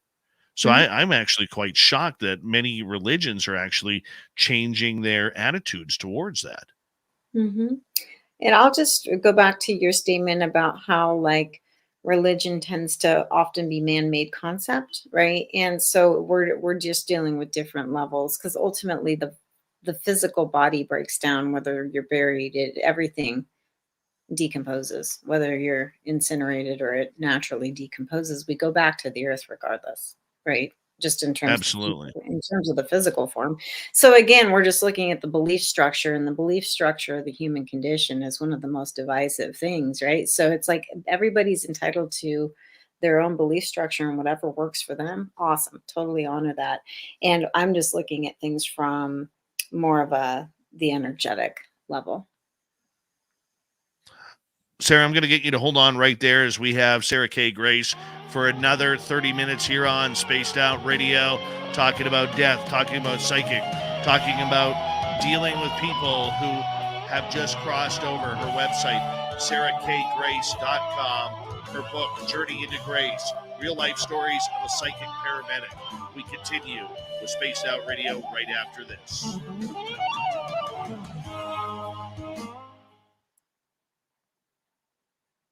I'm having so much fun here with you tonight. Good. And at another time, if you ever want any help integrating that death, I'd be happy to help you with that. Oh, yeah. I know it'll happen. I know when I'm going. No, not your I death, know. but the one that traumatized you. The death that you just helped with that traumatized you, if you want help integrating that, for Oh, sure. yeah. Yeah. No, I have, I'm okay with that. Mhm. I'm very much okay with that. My own death, I know will happen. I know that my son, previous to being born, they gave me an extra 5 years. Mm. So originally I was scheduled to check out. I was told I was scheduled to check out at 80, Okay. but I had a real emotional night. This going back to like 2012, early 2013. I had an emotional night one night because I thought, you know what, our son was born when I turned 40, Wow. and so I was like, okay, like I felt bad and I had an emotional breakdown. Like, geez, my son is barely going to get a chance to know me. I'm only going to know him for 40 years. I mean, that's a lifetime for some, Mm-hmm. but it really hit me emotionally. And so, I actually, that night in my channeling and everything like that, they gave me another 5 years on top of that. Nice. So I'll Good. check out. I'll check out at 85. Nice. Good. Yeah. Unless I'm an idiot before that, which I don't think it will be. Yeah. Yeah. Hadley, what is a Mennonite? It's a religious, a strict part of the Christian religion. It's an old, prior to Germany being born, more of a Bavarian type of Christianity. That's a great question. Did you see Deb's question? Let me see here. We're talking about the pet. Oh yeah, I got that one up there. I highlight them so that way I can go into a different screen and Cool. yeah. Some people are like way into the pet healing realm. That's not my wheelhouse, but I have a ton of respect for those people. Mm-hmm.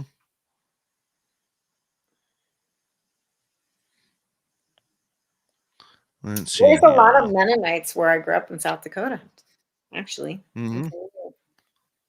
Same as Bonners Ferry, Idaho. Right across the border. Bonners Ferry, Idaho. I walked in there one day and it's like filled with Haldeman Mennonites. Like, holy cow, I'm at home. Yeah, I know this. I should do a little name dropping around here. Hey, do you know Uncle Ken and Auntie Brenda? Right. That's awesome. This is great community you have. Really insightful questions. Well, I run a very, very strict chat room. Good. I don't I've had a few people come in over the years and say, where's the free speech? And I have to tell them, this isn't a democracy in here. This is a Davocracy. Yeah. Right? My room, my rules. Like there are certain things I don't tolerate. I don't tolerate political talk. I don't talk. I don't tolerate anything to do with COVID. I don't tolerate anything to do with insulting guests. You can disagree with a guest all you want, but you don't insult the guest because people like you have given time to to be with us and to inform us.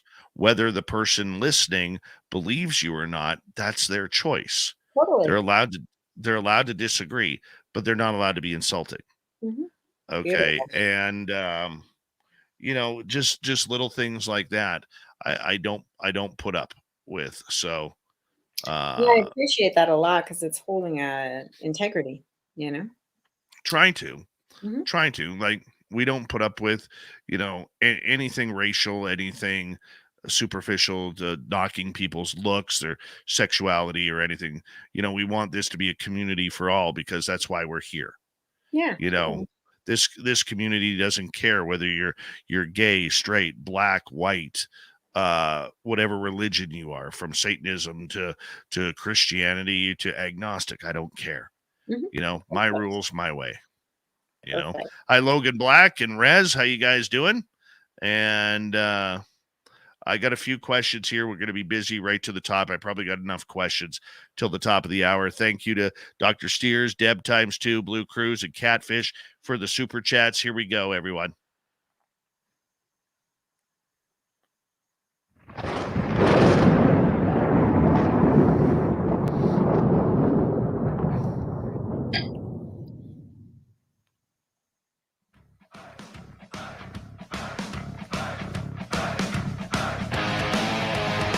We ran a third. We're heading for home tonight on Spaced Out Radio.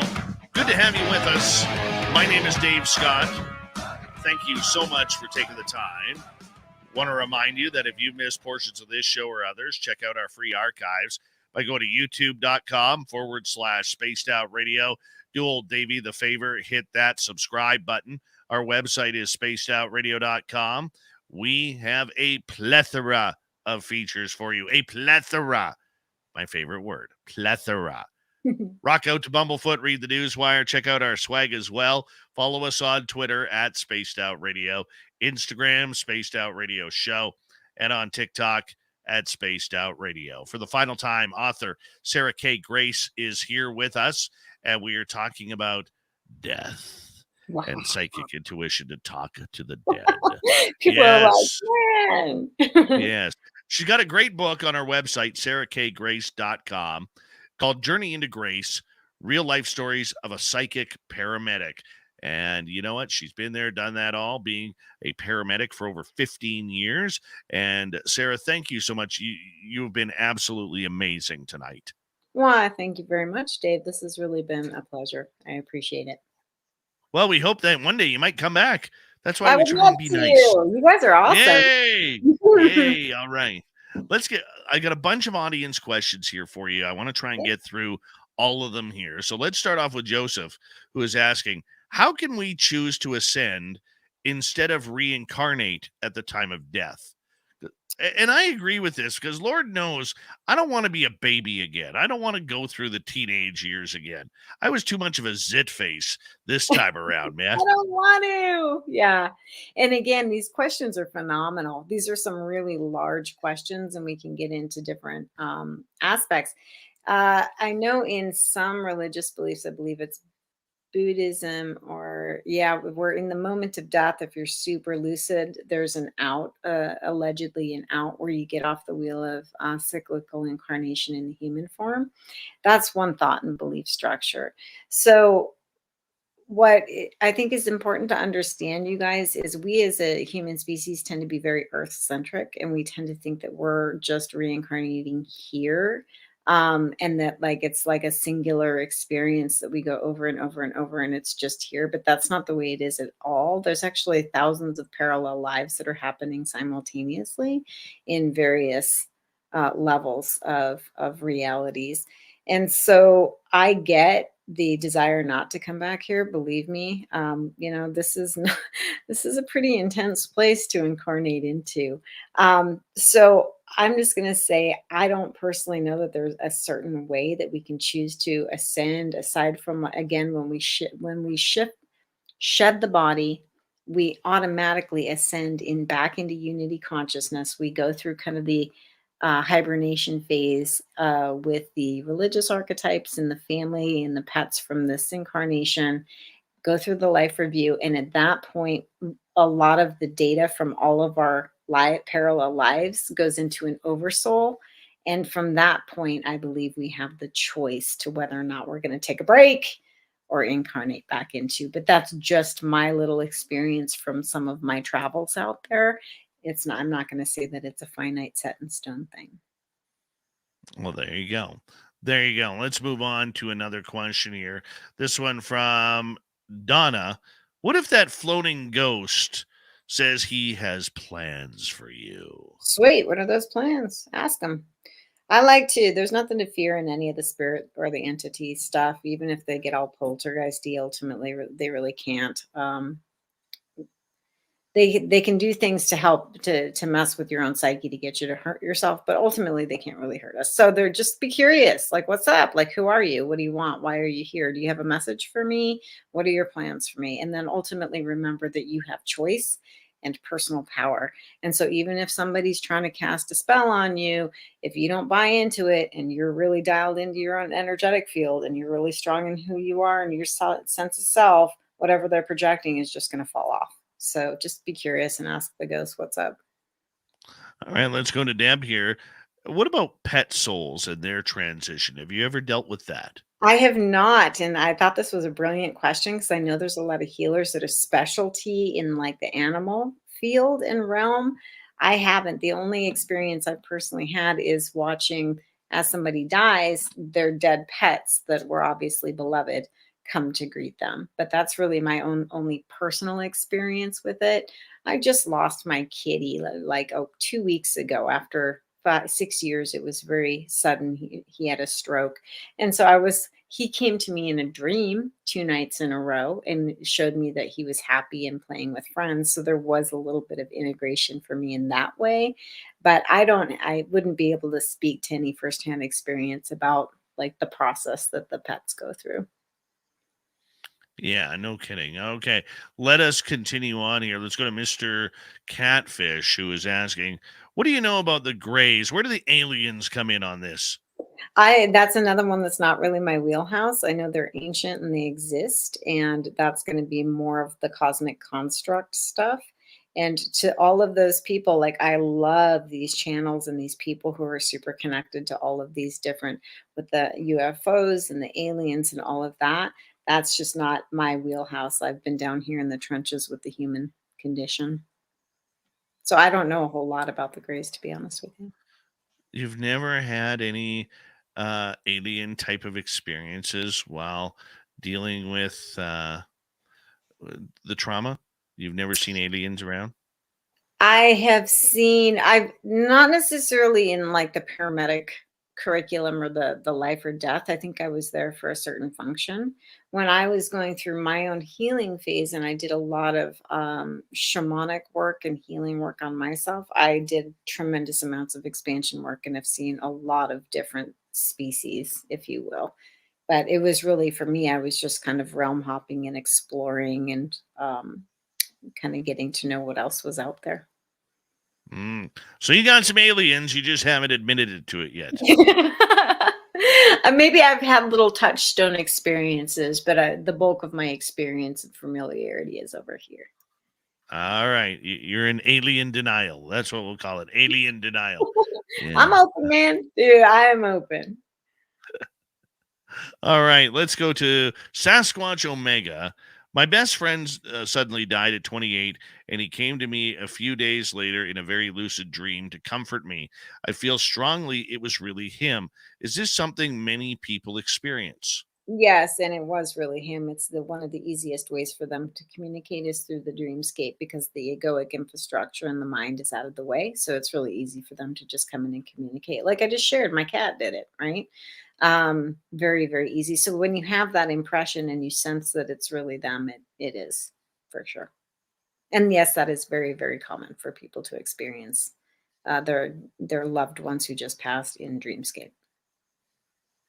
All right, let's continue here. Let's go to Javier, who is finishing his final test at UC Berkeley while listening to this show right now. And congratulations, Javier. He's just in the middle of his typing. I love it. Middle of typing, stopping, writing a test. Oh, screw the test. Let's get to some questions here. I love it, love it. Can you intuitively pick up on when someone is aware or awakened psychically? Yeah, for sure. I think a lot of us can kind of recognize those of us, the other types of people who are energetically sensitive. For me, I've got the tell of being able to see energetic infrastructures and auric fields. And so those usually look more illuminated, vibrant, brighter colors, and they're running the grid infrastructure is a lot more streamlined. So that's how I tell. But if I'm just out and about, and yeah, I just intuitively can get hits on where people are at. All right. I'm gonna not put this next question up because it does deal with something we don't talk about on this show, which is COVID. But I will put Joseph's reword his question that spirits who say have health issues, do Mhm. they appear different than those who don't? Okay, spirits that what are you talking about? Spirits and health issues? Let's say on this side, a person has health issues. Mhm.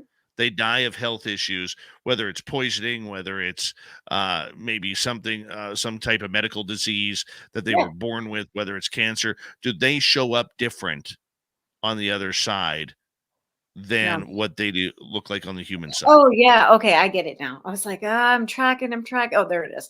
Yeah, we all look like we're like 30 and super healthy.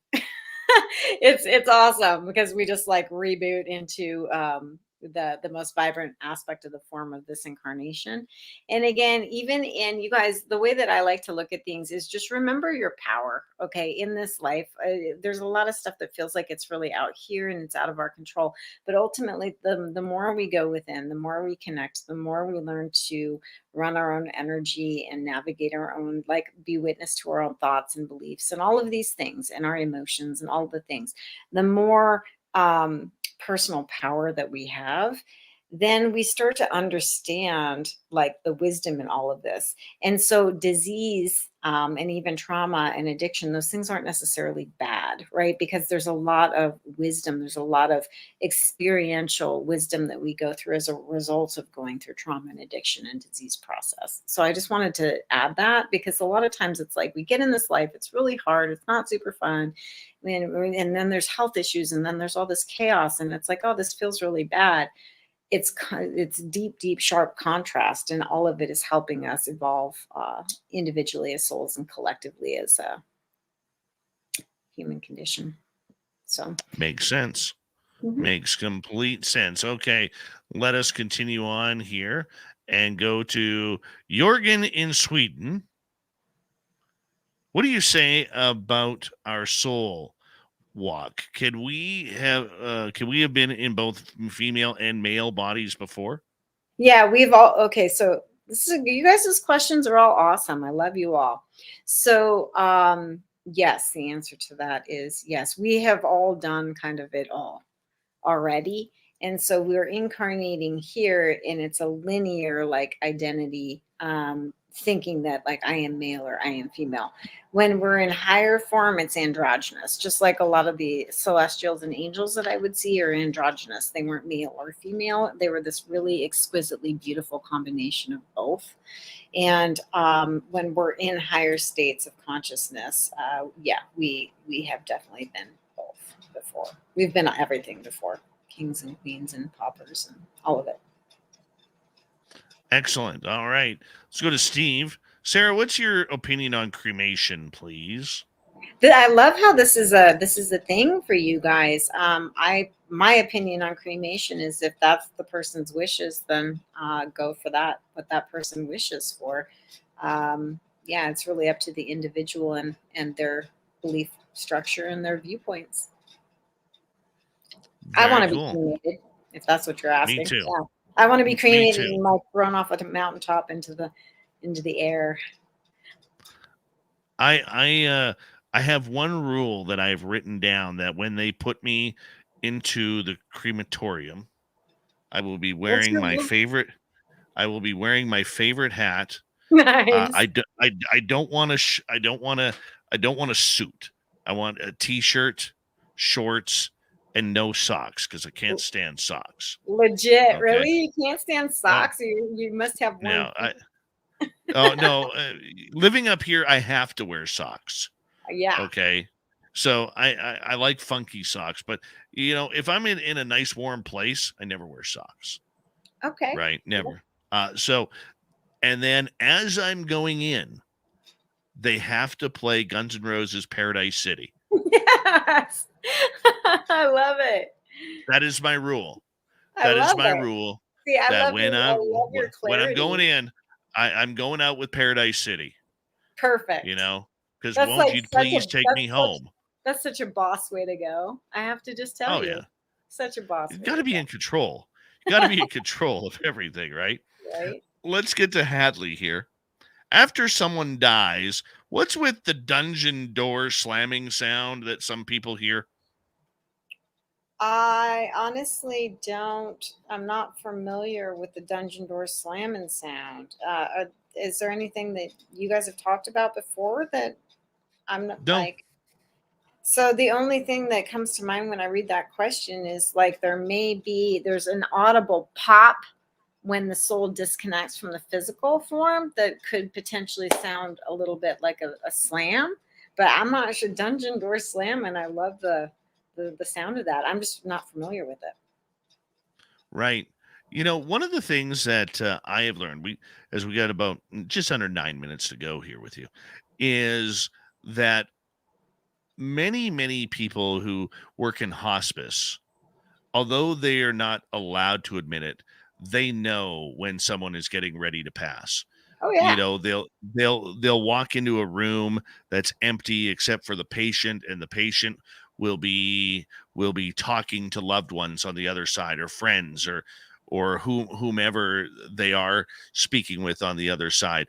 You know, do these, and it's funny because a couple months ago, my mom is very ill right now, and we thought that moment was coming. I walked into her room, and my dad was in there, and my daughter was in there, and a couple other people were already in there because we raced down to go see her. And first thing I'm looking for is, okay, where's the angel of death? Can I feel him? Mm-hmm. No, can't feel him. And like, okay, I guess we're not dying today Mm-hmm. or tomorrow, right? I mean, how obvious is that for people who are intuitive to pick up? It's actually fair. It's very obvious for those of us that are intuitive or really sensitive. And it's even pronounced for like mainstreamers who are not open to this stuff at all. Even those guys are like, there was something that happened that I could feel, or I knew, right? For me, it's so obvious. I taste metal, I expand out. Like my tells are my tells, but I've been in this world for a long time. But it is like in that moment of death, I believe it's because that person, their consciousness is expanding, and so everything on the molecular structure of like you're in the room and you can literally feel it, like because their physiology is shifting, their consciousness is shifting. You can feel it, you can sense it. Some people can smell it, I can taste it. What does death taste like? Metal. That's my Heavy tell. or every single soft? every single time I was around, or I was going to get a call to go on somebody who was dying, I would taste metal. That was always my tell. I don't know, just tasted like metal. Oh, Pixie heavy metal. Lara. Now I get Now it. you get it. Dude, Now it you get it. was late for me. Now I get it. Heavy metal. Pixie Lara is asking, You're like, in she's your not it. experience with past pets, do they tend to stay around, or do they come and go checking in on you? Yeah, just in my limited experience with past pets, they do stay around and they do come and check on you, and they definitely greet you when you're passing. And should you be in a traumatic situation that you're needing comfort, I've seen that. Yeah, seen that too. Seen that too with my dog and my cats, a couple of Mhm. the cats. Yeah, it's kind of cool when all of a sudden, you go to shift on your bed and you feel the animal there, and you know that they're not there. Yep, totally. It's kind of cool. It is a very, very cool experience. You know, speaking of loved ones and people, what is when someone, whether it's traumatically or passes, that you've dealt with as a paranormal paramedic, okay, is there usually a message or some similarities that you have noticed over this time? Like, is there something that they all say? Is there something that they all do as they're about to cross? So, as somebody's dying, is there a specific message, or is it a message Yeah, for a loved one? either or. Is there just something that happens that you've found pattern in? Usually in the moments, there's obviously, if especially in like a medical death where they've had time to kind of ruminate on their life, they're going through a bit of their life experience. So a lot of times the walls come down and they start to um, make amends, and it really starts to go away from the materialistic and like the linear achievements of this life, and it gets down to the brass tacks of what ultimately matters, which is the connection, right? And so people have often expressed remorse or deep gratitude or profound love for people just before they're leading up to death. And then what I would witness in the soul after is like profound love and appreciation for that person. And if it was a traumatic death, there would oftentimes be like, I tell my wife I love her, or tell my wife I'm sorry, or tell my, there was a bit of remorse like that. But I didn't see a linear finite thing as much as just the sense or the feeling of deep love. Do they feel that deep love from a heavenly source or just from a life source? I think it's both, but when we go out of our body and we expand into the higher state, it's euphoric. We feel great. There's no more pain, there's no more the contrast. And so yes, it could be like God energy or source energy or universe energy that's coming in as love that saturates us, and then it just makes it easier for us to give that love. But there's still that, you were with that person and you had that connection and you had that sense of love. So I think the answer is both. Got you. Okay. Well, in regards to those who are moving on, okay, have you ever had a spirit like after you tell them, hey, dude, guess what? You're dead. Have they ever just ran off from the scene, kind of screaming or like trying to run home, to throw some water on their face or whatever it may be? Have they taken off on you?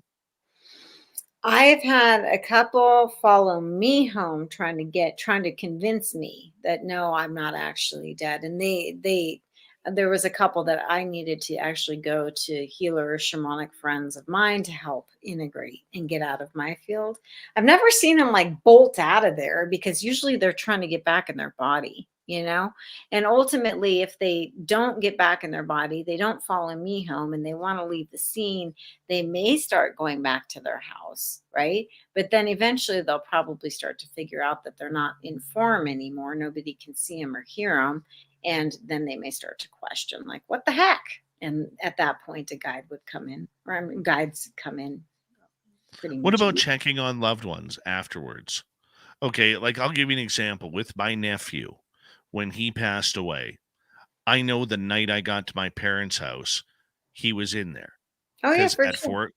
4 o'clock every morning when he was trying to get into rehab, Hmm. okay, he was detoxing at my parents' house, and at 4 o'clock in the morning, he would always get up for a drink of water. Hmm. Well, there happened to be after he passed, there happened to be a garbage can filled with aluminum pop cans right Hmm. by the sink that all of a sudden fell over Hmm. and spilled cans all over the place right beside Hmm. the sink where he would get water. Okay, um, being able to feel the energy, see the energy.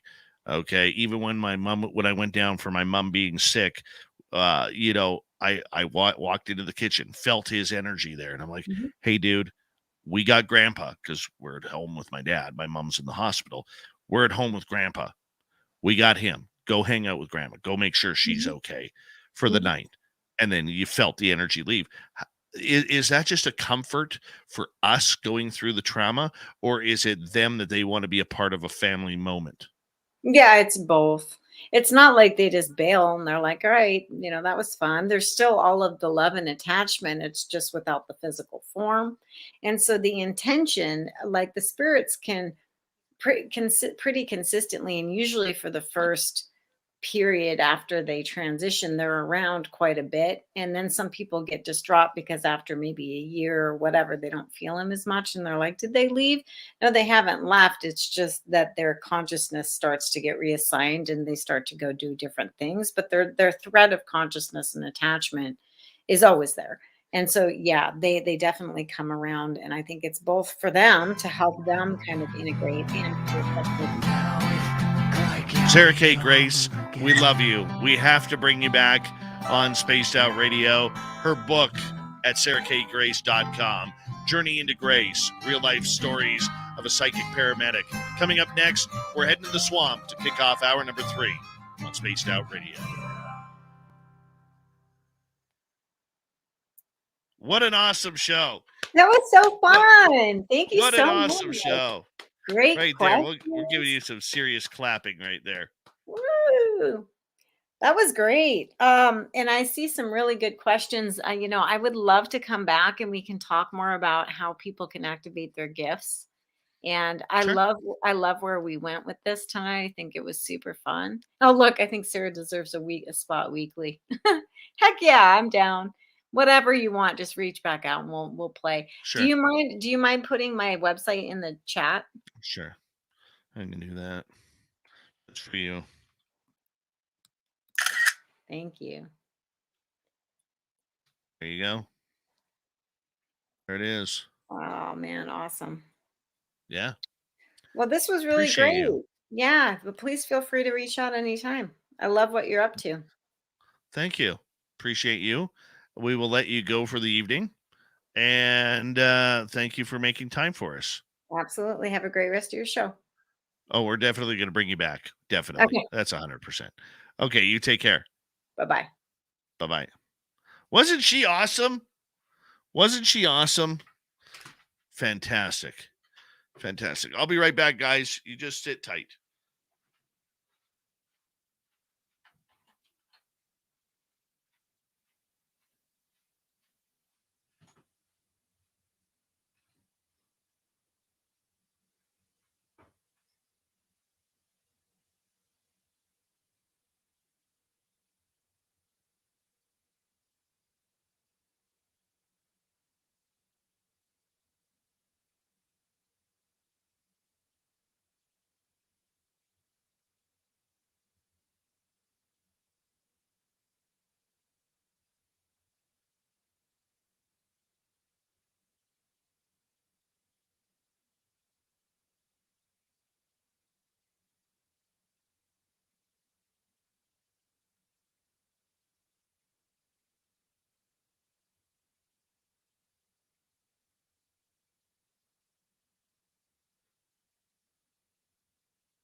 right. We got 1 minute to go before we head to the swamp. And of course, I pull my phone cord out of the wall because I apparently love doing that. And of course, you got to play the USB game where it doesn't want to go in. So you turn it around, it doesn't go in. Then you turn it around again, and it comes in. Look who it is. Look at that chest hair. Oh, Look at that man. chest hair. What are you doing? Hold on. You honestly think you're gonna pop in and I'm not gonna look? Look at that chest hair. How often you shave that thing? Nothing. That I don't have chest hair, dude. You weren't supposed to. I just get off the phone with you, and I want to get in the private chat so I can tell you I love you, and you come back on there before my phone actually. Look, my phone still shows you not in your chair. Uh-huh. You got 15 seconds. I love you. You're amazing. Rock on, my man. It'll be a good show. Love you, buddy. Take care. Here we go with hour number 3.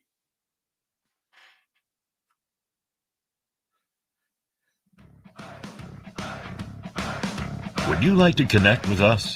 Head to spacedoutradio.com for all your latest show info. Now, back to Dave Scott and SOR. Third and final hour of Spaced Out Radio is now underway. Good to have you with us. My name is Dave Scott. Very much appreciate earning your listening ears wherever you are on this beautiful planet we call Earth. Hello to everyone listening in on our terrestrial affiliates around North America and digitally on Odyssey Radio, TalkStream Live, and KPNL. All of our archives are free. Join us at youtube.com/Spaced Out Radio. Do old Davey the favor, hit that subscribe button. The Desert Clam has set the password for tonight in the SOR Space Travelers Club. Jocko Sirius. Jocko Sirius is your password. Use it wisely, Space Travelers, as the Clam sets the password each and every night right here on Spaced Out Radio. Our website is spacedoutradio.com. We have a plethora of features for you. Rock out to Bumblefoot, read Shirky Poo's Newswire, check out our swag as well. Follow us on Twitter at Spaced Out Radio, Instagram at Spaced Out Radio Show, and on TikTok at Spaced Out Radio. We continue on once again with hour number 3, which means we're going to head to the swamp. Our resident swamp dweller takes us on another spooky journey. Hi, Spaced Out Radio listeners. This is Swamp Dweller. It's time for your nightly dose of spookiness on the show. If you have an interesting encounter or a spooky story that you would like to share, be sure to submit them in at swampdweller.net. You can also find our YouTube channel at youtube.com/swampdwellerreads. Now, let's chill out, relax, and together, let's enter the swamp. My wife is what you would call a spiritual person. She's had encounters with spirits and demons so often that she's lost count from as young as 2 or maybe even younger than that. She has also had a ton of near-death experiences. Some were due to abuse by her parent. For example, they used to force her outside in nothing but a t-shirt and underwear when it was snowing. I don't know if you know much about hypothermia, but in the latter stages you begin to feel warm. So warm it's like you're burning up. So you'd start to shed all of your clothing. It's common for people who get lost in the wilderness to shed their clothing just before dying of hypothermia. My wife got to this stage at least 1 to 2 separate occasions, and even stated that each time she did, she saw a robed man in a dark hood walking around nearby through the snow. She's always believed that it was the Lady of Death. Anyway, those weren't the only times she's had near-death experiences. She also had asthma as a child, and often had asthma attacks that were so bad she would have to be rushed to the emergency room. Many times, she's lost consciousness and remembers floating outside of her body. She's also had many concussions due to abuse and fights with other children. But honestly, it's a miracle she survived all those experiences. My point in telling you all this is that having so many near-death experiences caused her to develop supernatural abilities after a while. I won't tell you about all of them, just the only one important to this story. The ability to protect herself and those she loves from dark and evil forces. I won't say how, but she's put up a shield around us to keep us safe. I guess you can compare it to a place that has a ward. Now that you have essential background, let me get on to the story itself. So, due to some unfortunate circumstances, my wife and I were going through a rough time, and we thought it might help if we tried to turn to God. We started going to church and whatnot, and she thought she'd try just relying on God for protection instead of on her abilities and the safety of the spiritual friends she has made over the years. Unfortunately, this only opened us up to all kinds of attacks. Not only were we no longer protected, but now demons could possess my wife at will at any time. This became terrifying for me. I remember so many times that it was hard to narrow down that she had become possessed. I do not have spiritual abilities as she does. I have developed the ability to see spirits after I've been with my wife for long enough. I guess that's just a perk of being in this situation. I'm sure it's great for some people, but it isn't ideal when you have to deal with it so often, you know? I remember one time being on the bed with my wife, and my wife suddenly lost consciousness. Then she woke up and spoke, but the voice that she was speaking with was not hers. It was impossibly deep. I was petrified. Her eyes had a look of rage in them. The demon told me he wanted to take my wife and use her for his evil doing, and I told him that there was no way I would let that happen, that my wife belonged to Jesus. The demon laughed at me and said they had been there for my wife when no one else was, and had protected her and helped her when no one else would. That demon said my wife belonged to them, and they would collect her before long. I told them again that I would not let them and began to chant, "Leave in Jesus' name," which made it laugh harder. I kept chanting and praying until the laughter turned to choking sounds, and then the demon reached out with my wife's hand, grabbed me by the throat, and attempted to stop me from speaking. It put another hand over my mouth to stop me from talking, but I kept chanting, "Leave in Jesus' name," while also trying to keep breathing. It was challenging, but the demon didn't have enough strength to cut off my oxygen completely, so I could keep going. Eventually, the devil was gone and my wife collapsed once again. After regaining my breath, I shook my wife until she woke up and told her about everything that went down. She was horrified when I explained it all to her. She didn't remember any of it. I had many more experiences like this one. I even had a few of the demons throw me on the ground before. Eventually, my wife and I decided that Christianity was not for us, and she went back to protecting herself and accepting the help of her spirit friends. We don't get attacked anymore. Ever. It's been lovely since we returned to the way things were before. These aren't the only spiritual experiences we have had together, but it's one story I'll never forget. All right, we say thank you to our good friend Swamp Dweller for coming on in and hitting us with another strange, spooky story. You can hear thousands of Swamp Dweller stories by going to his YouTube channel, youtube.com/Swamp Dweller Reads, as Swamp Dweller comes in here every Monday through Friday night to kick off hour number 3. And with that, we're going to go from the swamp to the Cryptid Report. Super Duke from World Bigfoot Radio is here for you now.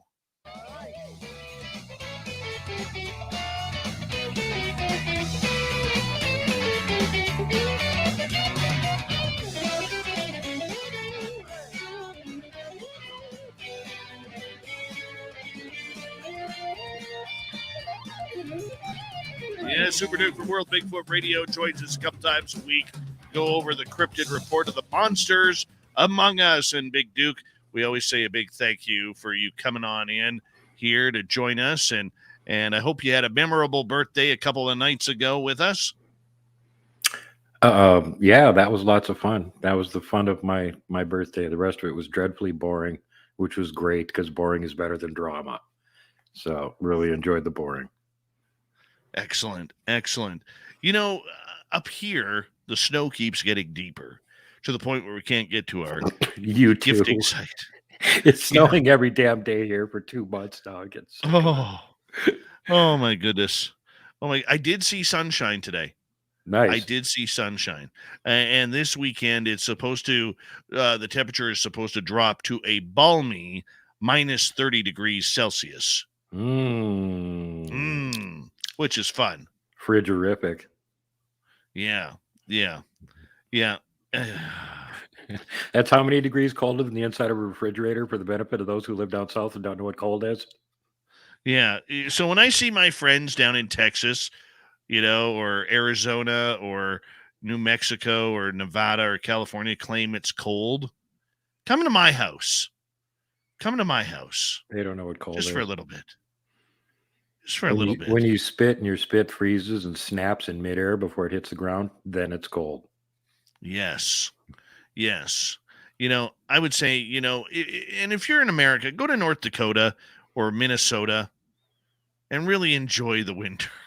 The northern part of Minnesota. I can vouch for that. It's subarctic hellhole there. Oh yeah. Yeah. Absolutely. Absolutely. What do the cryptids do during the winter here, Duke? Well, I think the smart ones take a portal and go to Hawaii, but I'm not sure about that whatsoever. I think it's like in most of the colder parts of the world where the cryptids are around. If they're around very much, they're probably underground when it's really cold because very temperature controlled underground. You're talking around like 50 or upper 40s. And very nice. Keeps you from freezing. Don't even need fire. And any place where you'll notice a big overlap between if you take a map of where known cave systems are in the US and then you overlay it with a map of specifically Bigfoot sightings, it matches almost perfectly. So do you think that the cryptids, in order to stay warm, that maybe they're deep into their underground caves or bunkers or something along those lines in order to kind of stay warm? Like, do they make fire? How are they, dealing with the winter treachery? Well, Robin and a couple other researchers that talked to them have found out they do know what fire is. They just don't use it very often. They don't need it for heat. December 16th, which would be a day from now, back in 2015, we were doing recon down on the Blackfoot River, and we had a Sasquatch in the river in the middle of the night. And my buddy that was camping there with me went down and spotted it, scared the living hell out of him. But it was down there turning over rocks for, I don't know, crayfish, clams, something or another. And this river is so brutally cold that you don't even want to jump into it in August when it's 100 degrees. You jump right back out again. And, it's, I think it was around 18, 20 degrees at the time. And the only reason the river wasn't frozen over is because fast flowing. All the bank sides of it on both sides were frozen. But he was down there for about 45 minutes, flipping over rocks, face down in the water. Didn't seem to affect him at all. So their concept of what is cold and our concept of what is cold are two completely different things. Although the northern Canadian researchers that I've talked to say that their activity drops off a lot when it gets down much below 0 or minus 10 Fahrenheit. They don't move around very much. Right. So are they hibernating? No, they're just go underground. I mean, it's like us. It's too cold to stay indoors. Right. Right. That makes sense. That makes total sense. Duke, you always got some sort of cool story for us, and we got you till the bottom of the hour here, which is about 11 minutes away. What do you got for us tonight? Well, tonight I thought I'd share some of my stories because I Sure. don't know if I shared them on here before or not. And if I did, well, here's a refresher. And this was back in the days before I became Duke Shack, the Night Stalker, when I was just a little kid. And these are the first two encounters that I ever had that made me realize that, yes, Virginia, there are monsters out there, and you need to watch your butt when you're out in the woods. So my first one, and this is again when I was just a little kid. I was 10 years old. This is 1972.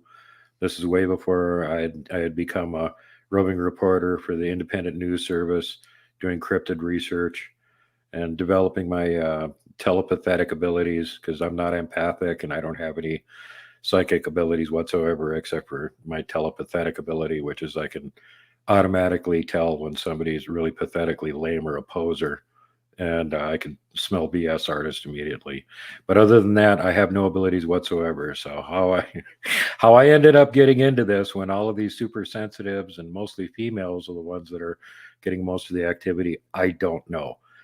But anyway, so here I am. I'm a little kid. It's 10 years old.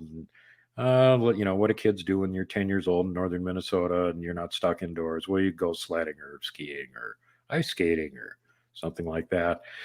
And we were into sledding, and we were always looking for another sledding hill, bigger, taller, steeper, more dangerous.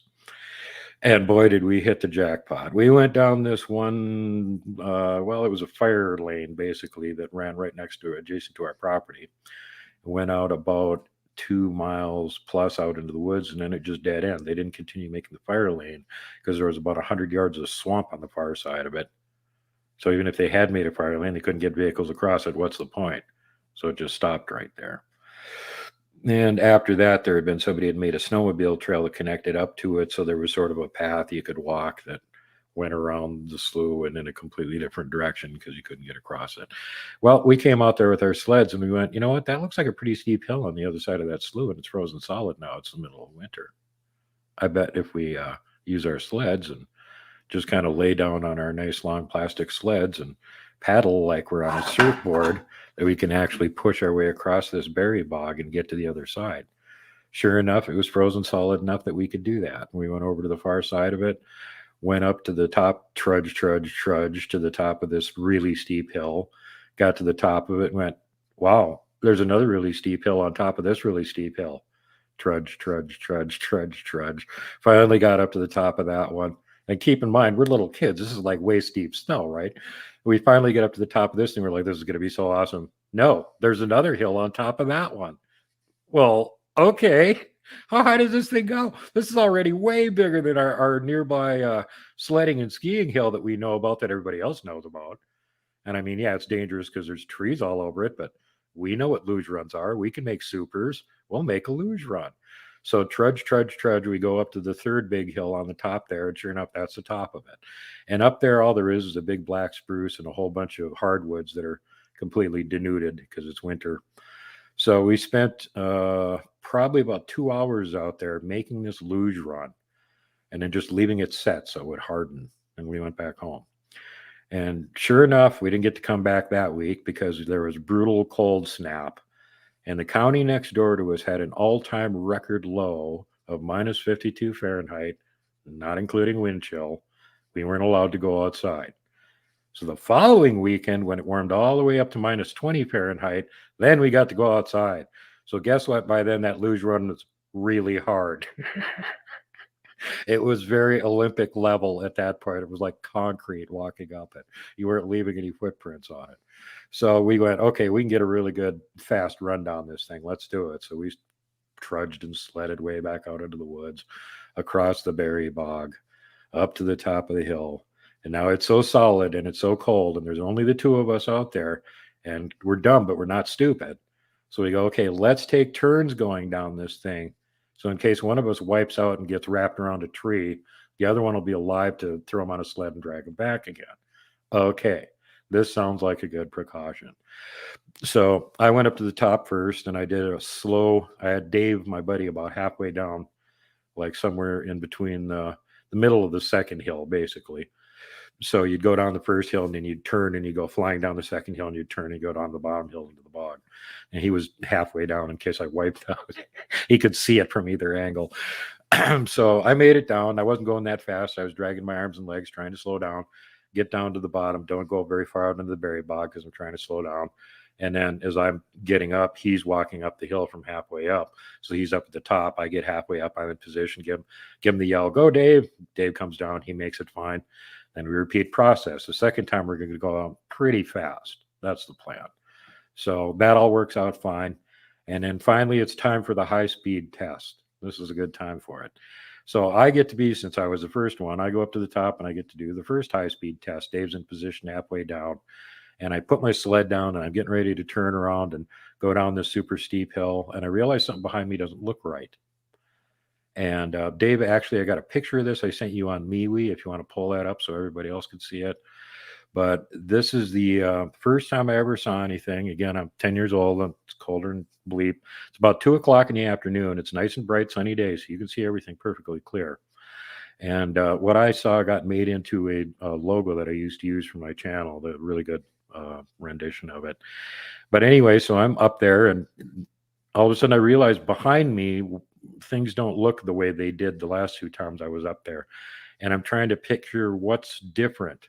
And all it is up there is just, hardwood trees with no leaves on them or anything, and a few little scrubby bushes, same thing. You can see right through everything except for this black spruce, which is really big. And something's out of place. I can't pick it out. So I turn around, I'm about to go down the hill, and then I just have this like, don't turn your back on it sort of feeling. And I turned back around and I looked again. And the next time that I turned and looked, because again, something out of place, I realized that black spruce had 3 trunks on it. And when I had come up there the 2 times before, it only had 1 trunk on it. And these 2 additional trunks also had grayish hair with little dingle balls, snowballs in them. So then I figured it was one of my friends or somebody with snow pants, because they did actually have hairy snow pants at that time. That was something you could buy. And the other kids had found our super awesome sledding run, and we were busted, and they were all going to show up. Oh, God, this is going to be horrible now. So I was just ready for one of them to say something smart to me, and I looked up to about where a face would be on the tree.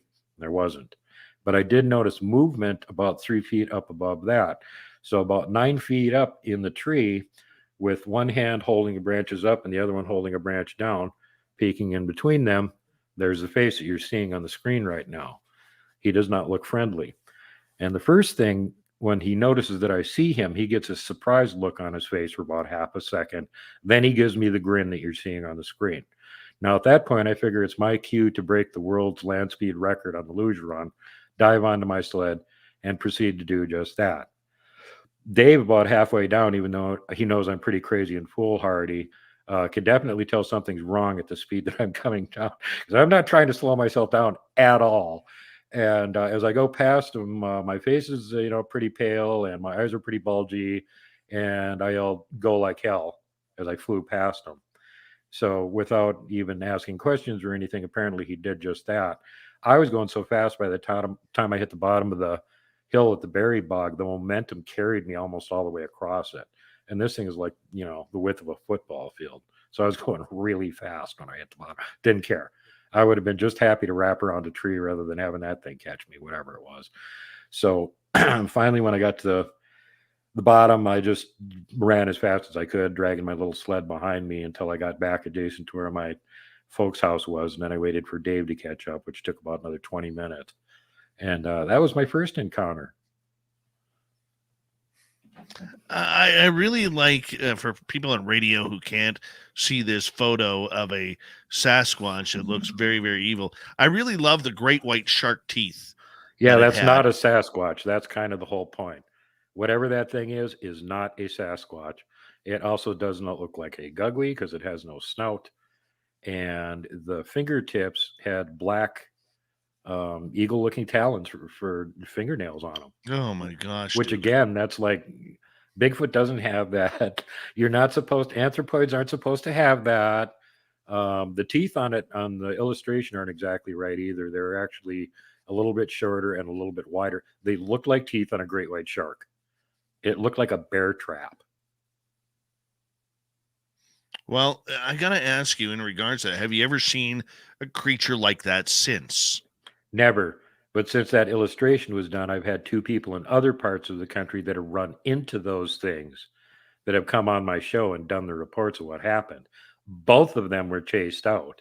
Both of them were fortunate to have very fast vehicles, and both of them had them pursue them up to about 45 miles an hour. As soon as they were able to go faster than that, they lost them. Holy cow. Holy cow. I mean, that just adds to these incredible legends, Duke, where, I'm like, when I get into the Dave 101 next, it's going to be like, why do we have troubles believing? There's going to be a lot of people who say, oh, Duke, what were you on? How much did you have to drink? I was 10 years old and 0. And here's these 2 other people in other parts of the country that reported the same damn thing. They came to me because they went, where'd you get that picture? I saw that. Yeah. Duke, tell everybody where they can find World Bigfoot Radio. Oh, you can find me over on all the cool places and YouTube as well. I'm also on BitChute, Rumble, Odyssey, Bright Eon. I have 2 support groups on Facebook, Montana Bigfoot Project and World Bigfoot Radio. And I also have World Bigfoot Central over on the no ads, no censoring, actual social media platform, MeWe. Come on over. We have a blast over there. All right, buddy. Duke, we always appreciate you coming on in. We will talk to you next week. Super Duke from World Bigfoot Radio. Go hit subscribe on his channels. Well worth the information. Well worth it. He's got great hair, too. Coming up next on the Dave 101. Why can't we believe? Why can't we trust what people are seeing out in the sky, in the stars, in their own homes? We'll get to it next.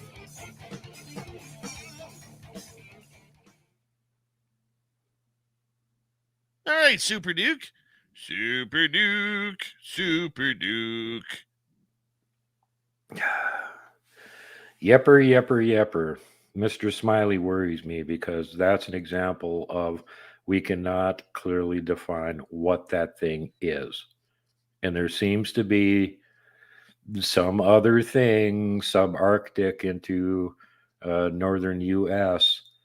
that looks like that. And the other reports that came out with just about a year in between them, there were reports of other people seeing the same damn thing, and it was over on the Dakotas and Minnesota border. There were several reports of it, and finally, it ended up being right on the Sioux Reservation. And they know all about Bigfoot. They're not worried about Bigfoot. Well, when this thing showed up, all of a sudden they shut down the res. Nobody's going out at night. When anybody is going out, there's armed patrols with high-powered rifles going around the res to keep an eye out and chase this thing away for like a week and a half. That's not normal. This isn't Bigfoot. And the other thing is, in my incident and in the other incidents further south and west of me in the following years, one thing that held true in every single one of these, it was during a brutal cold snap. It was at least 20 below when all these sightings happened. Right. I mean, that cold, man. I mean, that's some thick fur right there. Well, and there's a story about Wendigo Lake in Minnesota where that Wendigo supposedly got trapped on an island during the summer and was trapped there until everything froze over, what they were calling a Wendigo, and could walk across the ice back off the lake again the following winter. Well, there's some sort of northern horror, and this may be where this Wendigo name keeps getting mixed up, that apparently can't swim. Water impedes them. The only time they're free to move around is when it's frozen solid and they can walk on it. Sasquatch swim like, fish. Water doesn't slow them down at all. But apparently these things can't swim for whatever reason. So my theory, they're coming from up in Canada, buddy. And when it's brutally cold enough, they just walk across those nice frozen lakes and go check out new areas with new yummy things to eat. You know what would be interesting? I would love to hear from a border guard, either on the Canadian or the American side, because what a lot of people don't understand is, yes, we have the largest unguarded border in the world. Okay. But it's under surveillance. They are under surveillance. There is cameras, there is sensors right along that 49th parallel. And they pick up everything. Yep. They do. I would love to talk to a border patrol guy to see what they've caught on those cameras. I would too. I got it secondhand from a friend of mine that knows one of them and was asking them specifically about that. And they said, oh yeah, the Sasquatch walk back and forth across the border all the time. They don't know that it's the border. Well, how can you tell it's them? Well, the heat signature is different and they're gigantic. So we just ignore them, don't report it. Well, better than reporting it. Well, yeah. Who are you going to report it? Yeah, we already know there's Sasquatch crossing the border. We're not supposed to talk about that, eh? All right. Very much so. Look for anything suspicious. Hey, Sasquatch, where's your passport? You gotta have a passport to cross. Sasquatch is like, I'm a Canadian, eh? I'm a Sasquatch. Right.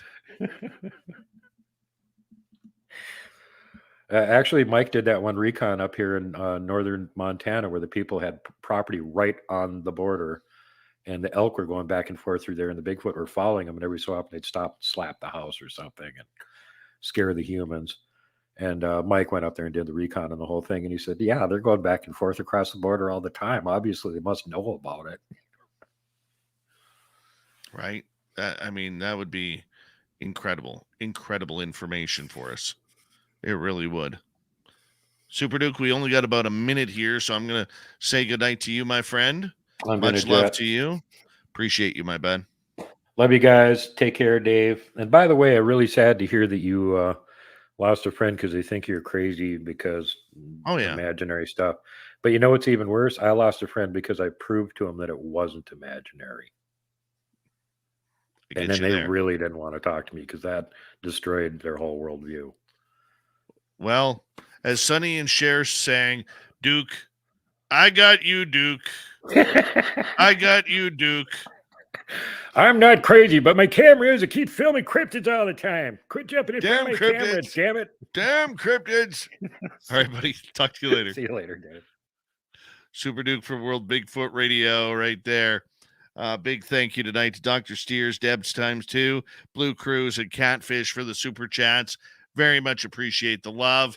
We're going to get into the final half hour here in just a couple of seconds.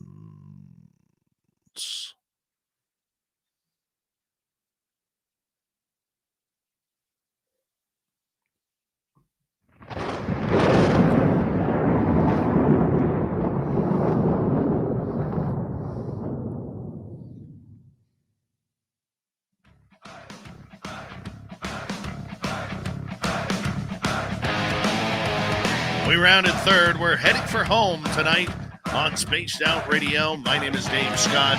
Thank you so much for tuning us on in wherever you are on this beautiful planet we call Earth. Want to remind you that if you missed most of this show or others, check out our free archives at youtube.com/swamp Spaced Out Radio. Do old Davey the favor, hit that subscribe button. Our website is spacedoutradio.com. We have a plethora of features for you. Rock out to Bumblefoot, read Shirky Poo's Newswire, check out our swag as well. Follow us on Twitter at Spaced Out Radio, Instagram at Spaced Out Radio Show, and on TikTok at Spaced Out Radio. You know what? It's that one time of the week that I absolutely love, that I absolutely adore, where I get to yell at you and say, "Get off my lawn," with the Dave 101.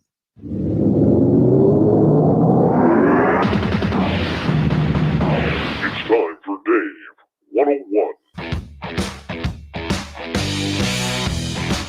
Open up the door, it's Dave. Dave, D-A-V-E. Dave's not here. Dave's the killer. Yeah, Dave's the killer. Dave's a mess.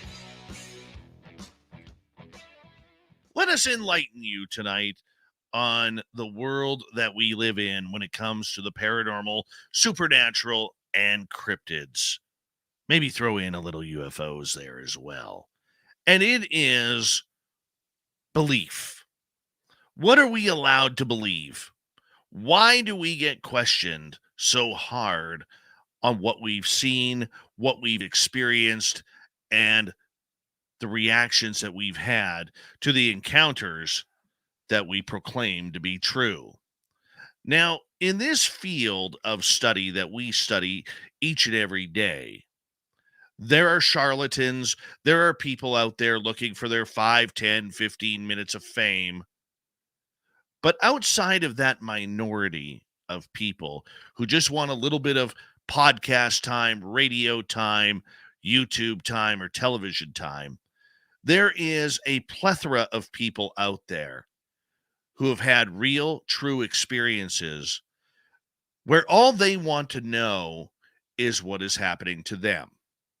However, there are so many critics out there, whether they are skeptics, whether they are non-believers, whether they are just people who are wanting to poo-poo any type of reaction that we have to the phenomena, that are willing to go that extra mile to make sure that they know that you are a fraud because you saw a Bigfoot, or you saw a ghost, or you saw a UFO. There is way too much of it in this field, and yet I don't really understand why. This field has grown exponentially since the social media realm took over 20 years ago because of people's stories. They wanted to connect to those who had similar or differentiating experiences with those who were maybe studying it. It allowed people to grow together.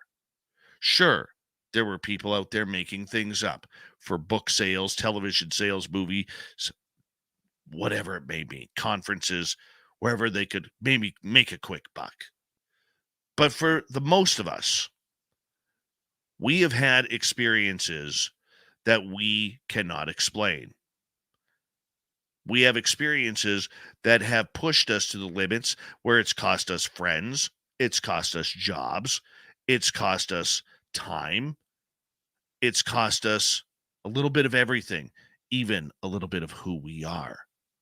When you have an experience with something supernatural or something that's a part of the phenomena, it changes you. And sometimes it's for the better, and sometimes it's not. What do you mean by this, Dave? Well, let me explain.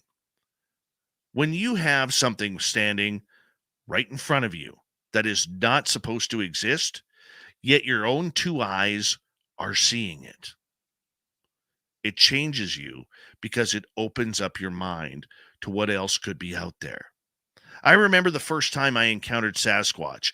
I was very excited. I called my dad up and I said, Dad, you're not going to believe what just happened to me. And he's like, what? I said, my buddy and I were out in the forest behind his yard and we saw two Sasquatch. No, you didn't. Yes, Dad, I did. No, you didn't. Don't tell me that crap. I got no time for that crap. And I said, Dad, why the hell would I call you saying that I did if I didn't? And it led to a few expletives with me eventually hanging up the phone because I was so angry that my own father wouldn't believe me. Look, there are going to be people who don't believe in what we do. But it's even worse when the people you love, you trust, tell you you didn't see what you see.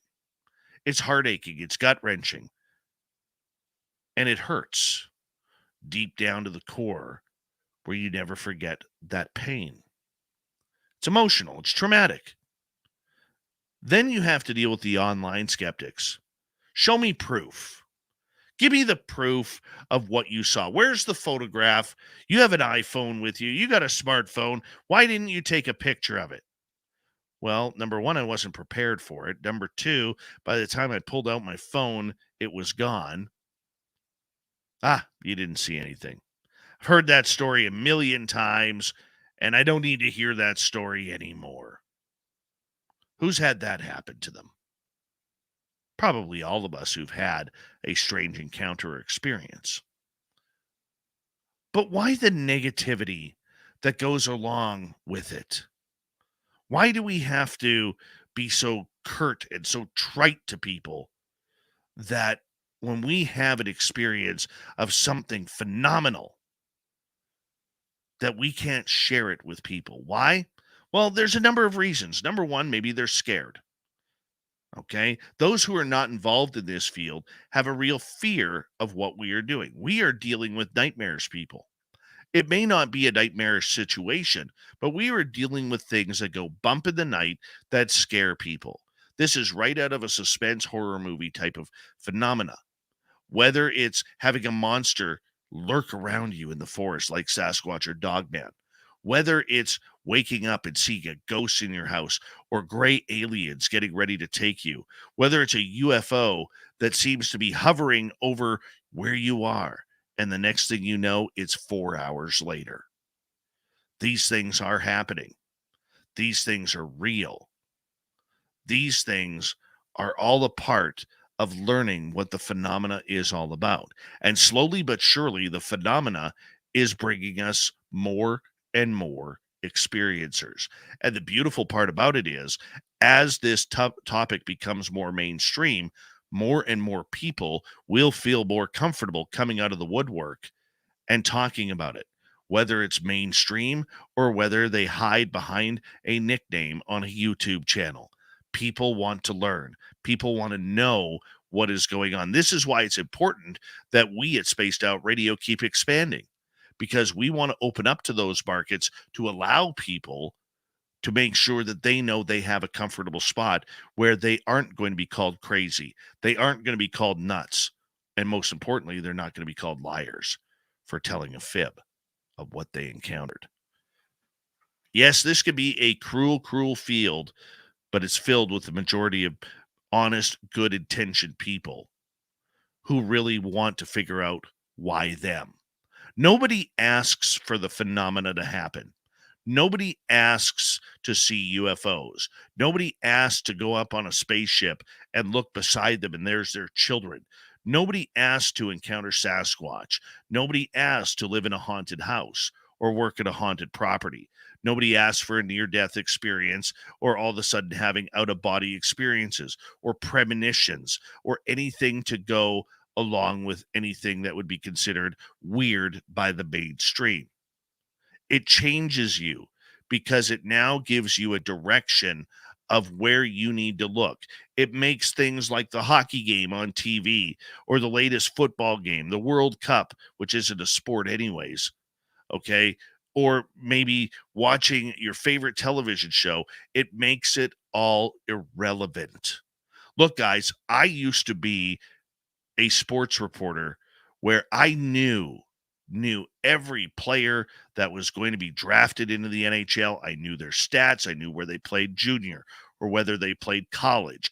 I knew everything. Ask me to name a brand new hockey player today. I can't because I gave it up.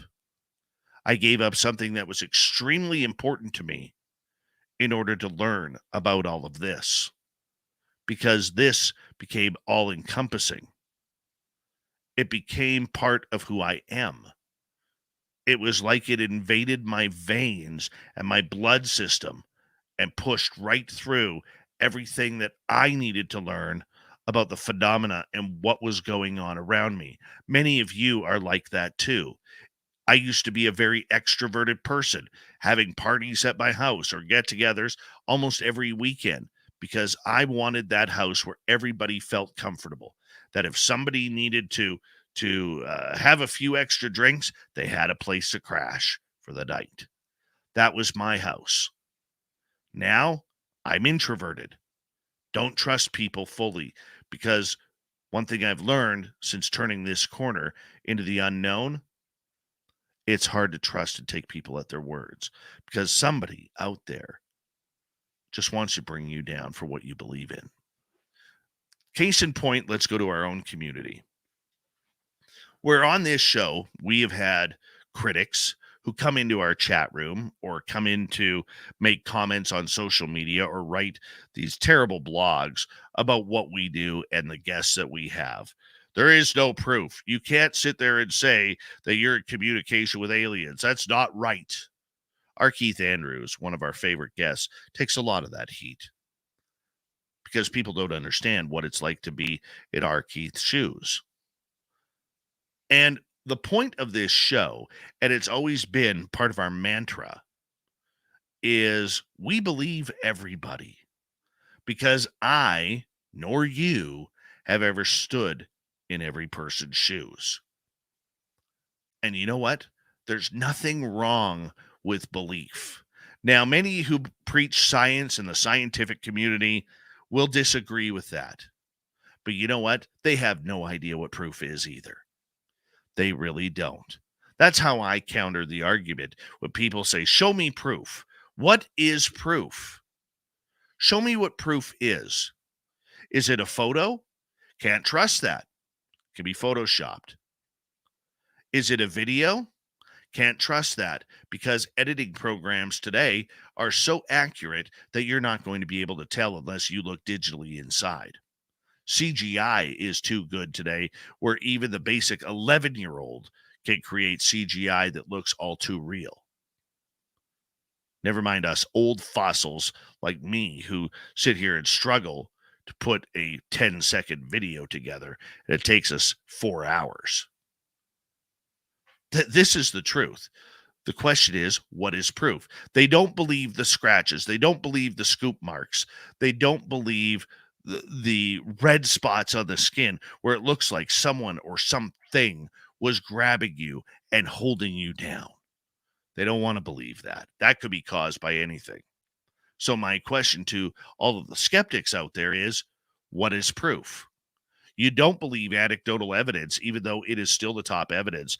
And none of them will give you an answer as to why anecdotal evidence can put someone away in prison for life or the death penalty in the United States or elsewhere. Yet, when it comes to UFOs, cryptids, ghosts, nobody accepts it. Can't accept it. The mind is not trustworthy. The eyes and the memory are not trustworthy. Well, we have other witnesses. Doesn't matter. Your story's not trustworthy. So if we can't trust a person's word, can't trust video, we can't trust audio, we can't trust photographic evidence, how the hell are we going to prove anything? So I ask you again, Mr. Skeptic, what is proof? How do we prove that this is something that is going on if you don't want to believe what is going on? See, that's where the skeptics fail. That's where they get a little upset. Well, there's been people in prison who wrongfully because of anecdotal evidence of eyewitness testimony. True. But if you got 2 people, 4 people, 8 people, 20 people saying the exact same thing, then you have something different. This community needs to open its eyes. It needs to learn about itself. It needs to start accepting a little bit more. Acceptance will never hurt us. It may push us further, but you still have to watch out for the people who are seeking that 15 minutes of fame, no matter if they're researchers or experiencers. That is your Dave 101. Do me a favor, leave a comment below. Let me feel, if you watch this on YouTube, let me feel what you're thinking. I want to know. Leave a comment. All right, let's get to the news. What time is it?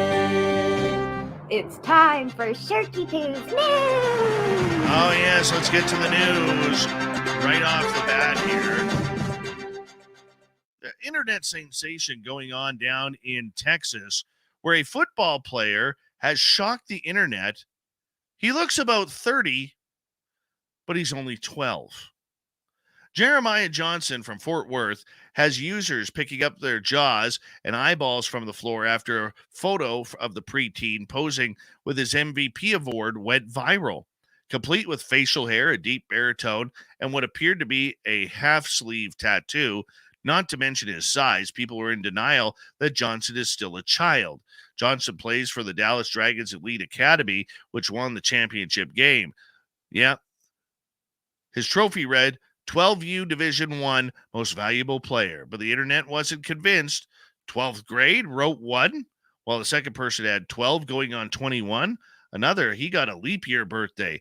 Meanwhile, others refused to believe that Johnson was not yet in high school and was actually a grown man. Yeah. Bro looked like he got a job, a wife, and 2 kids, one person added.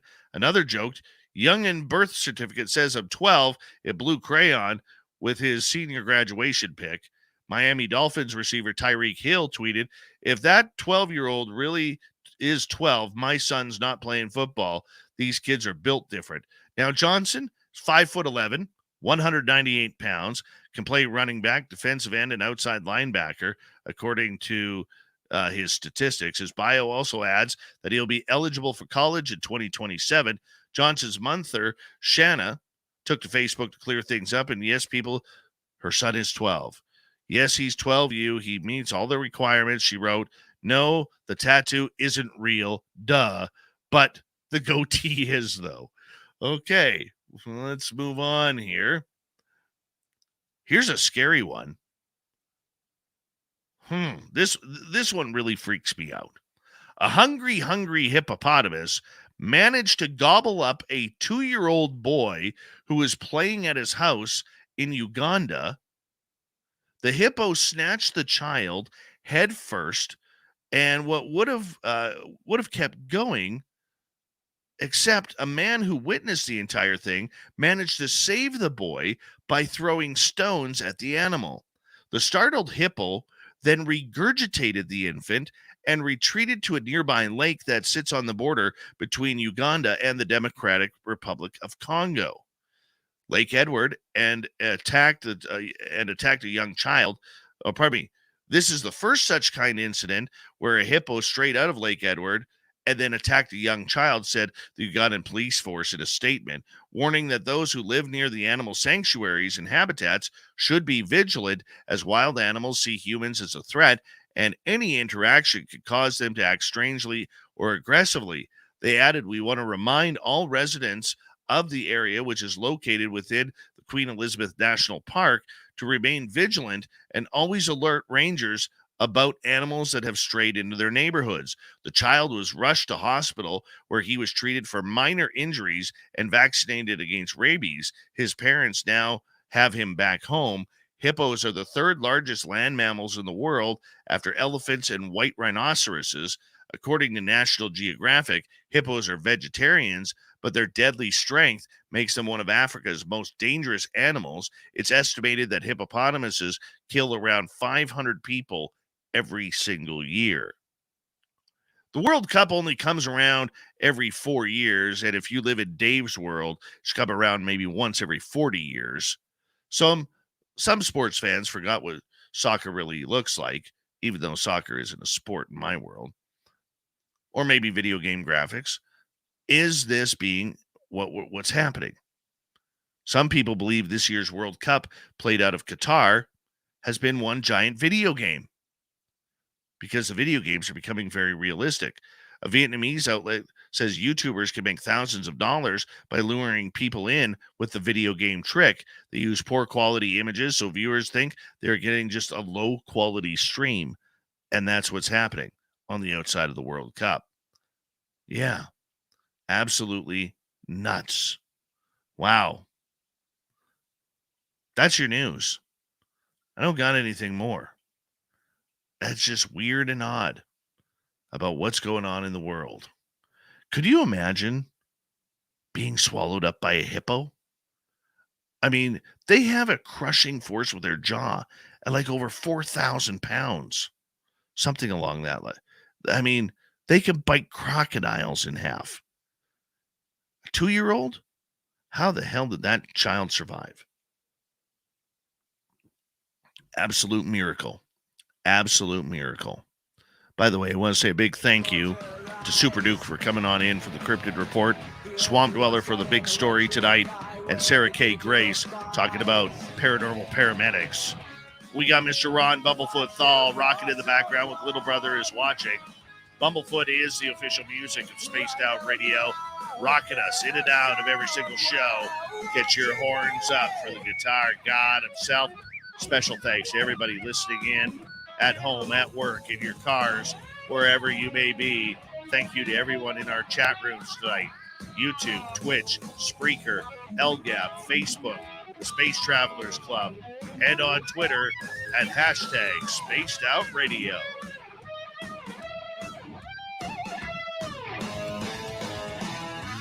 I know you're out there somewhere. Remember, this show is copyright by Spaced Out Radio and SOR Media Ventures Limited. Thank you so much for choosing to share your evening with us, because together, my friends, We're watching. we own the night. Mr. Bumblefoot, we need a favor. We need you to take us home.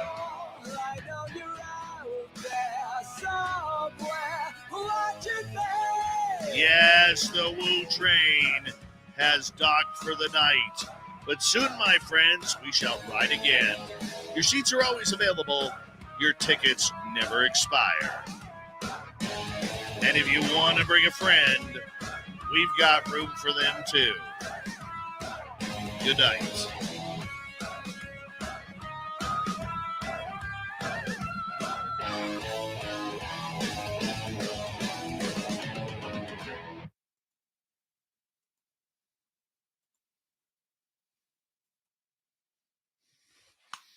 Oh, great show. Yes, Joseph Escobar actually did that. And they are now trying to take the male hippos and give them vasectomies and or neuter them, so that the way they can't expand the hippo population in Central America, because their big fear is the hippos will end up in South America and end up in the Amazon and really ruin everything. Just nuts. Just nuts. Hey, the Michael Leger, how are you? Overbuilt Automotive. Oob to Joe's Maine. You've got aliens and hippos.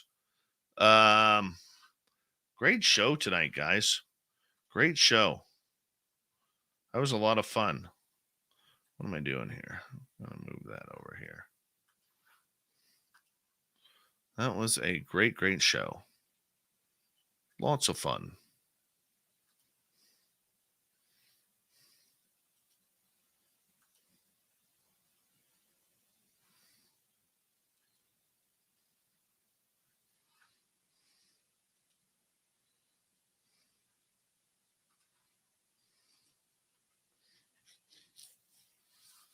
There we go.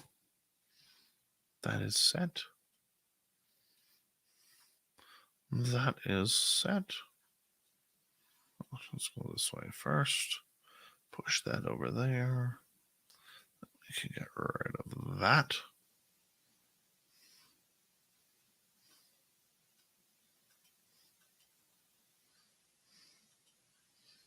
Oh no, Fred. What else? Tracy Scott, good morning to you.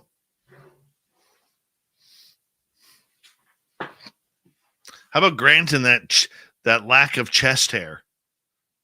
Guaranteed he waxes. Guaranteed he waxes.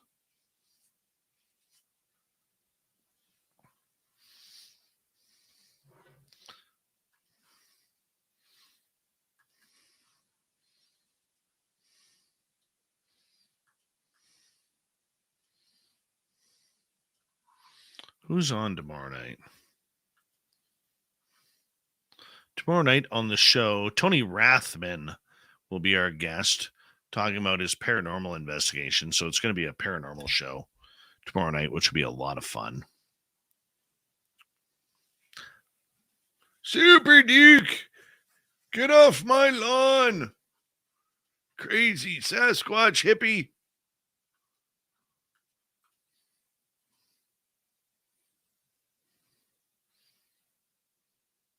Nine a.m. I thought you were more than 9 hours, Jorgen. I thought you guys were more than 9 hours.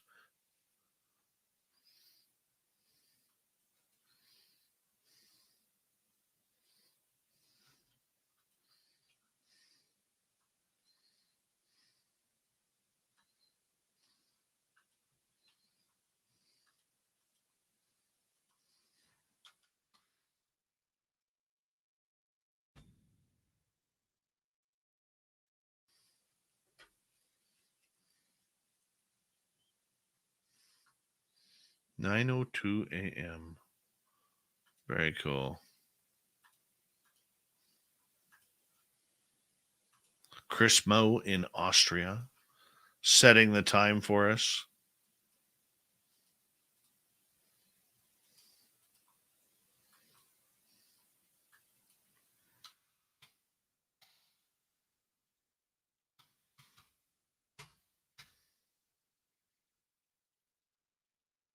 Oh, so sorry about what, Gabriel?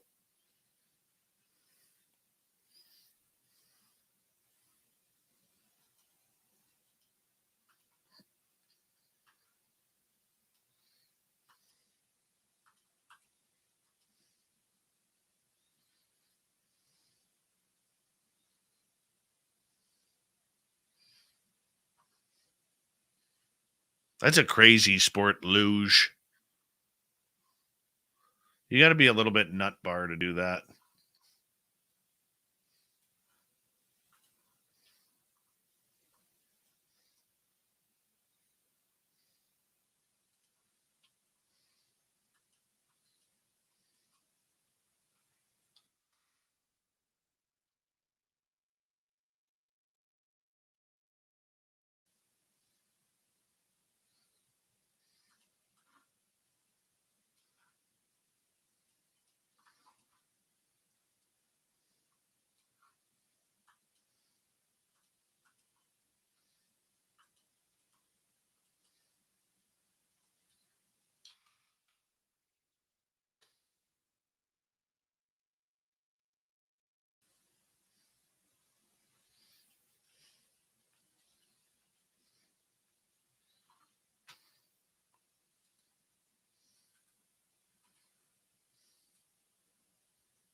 Any questions, comments?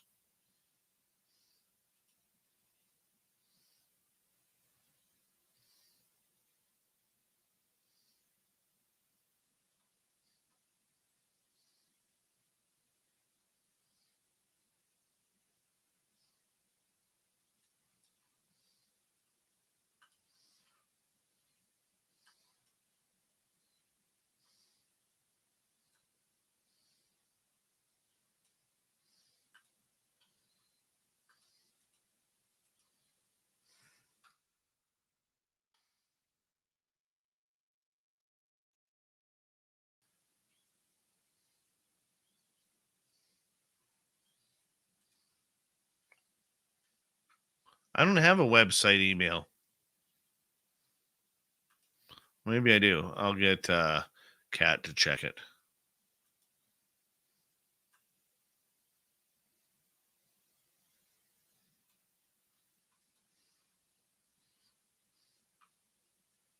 There. That's the one.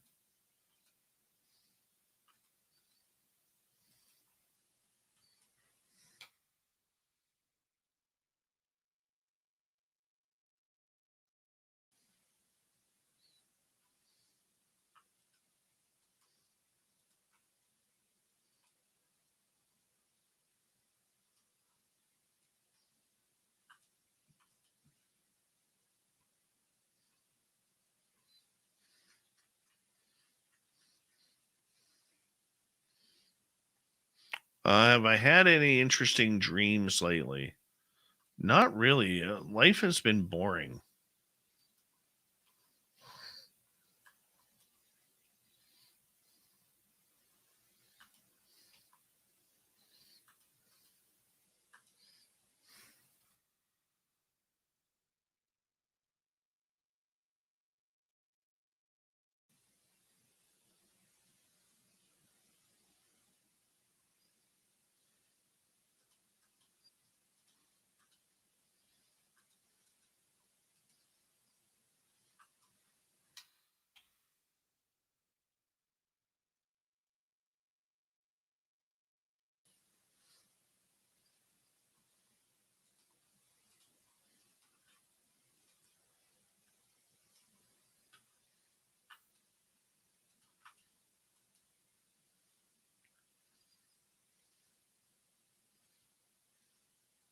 Boring is always better than drama.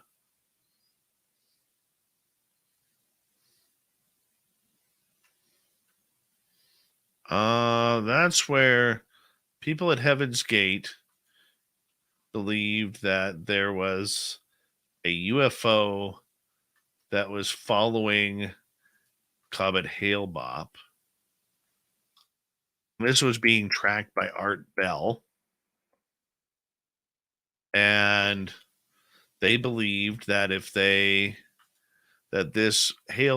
UFO was picking up people through spirit. So they had to leave their bodies here on Earth in order to catch a ride on the UFO to take them to the next world.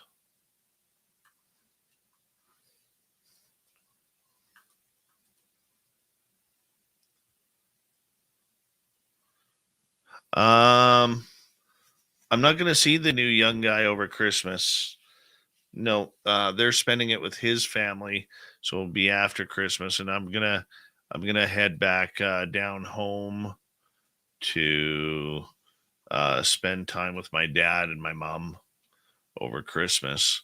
But that's up in the air as well, because before I do that, I have to find a dog sitter.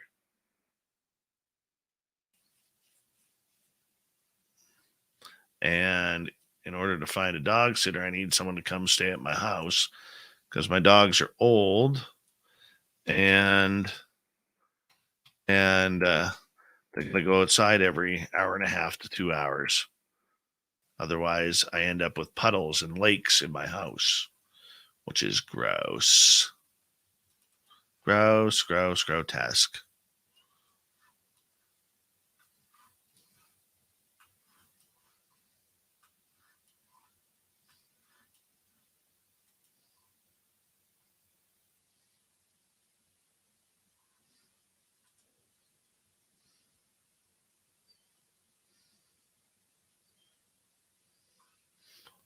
Let's go here. Let's see what kind of animals we got tonight.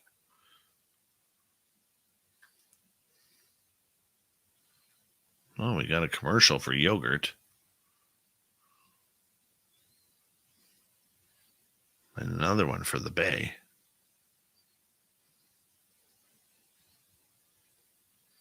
And nothing going on at this watering hole. That water looks horrible.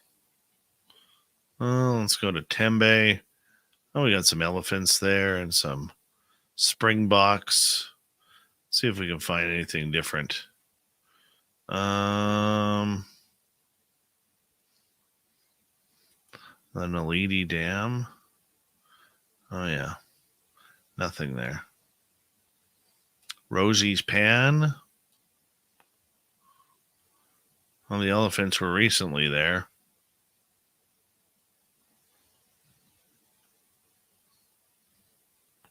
Well, they're still panning.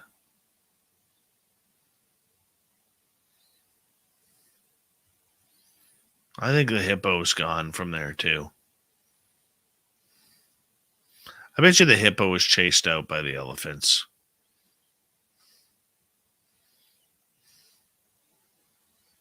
Let's see. Oliphant's River. Still way too high. Can't see anything. Just a big mud pit right now.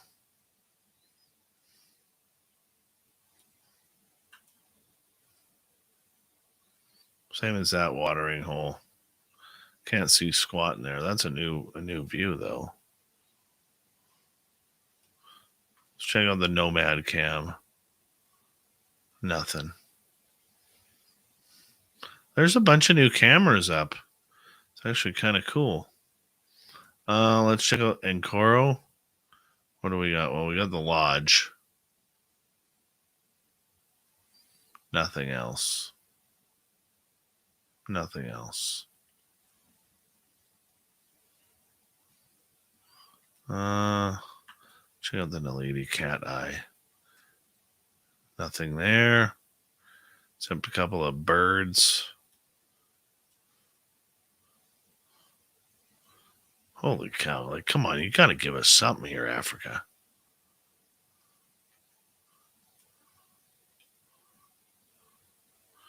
Ectosha? Oh, that looks...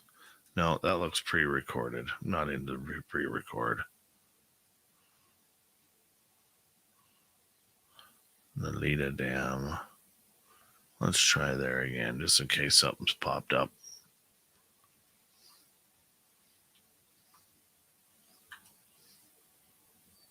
Oh, that's recorded too. Don't want the recordings. I hate it when they're live. When they say they're live and they're like recorded. That bugs me. Really bugs me. Kruger? Let's go to Kruger. What's happening at Kruger? Nothing. It's wet. Namibia.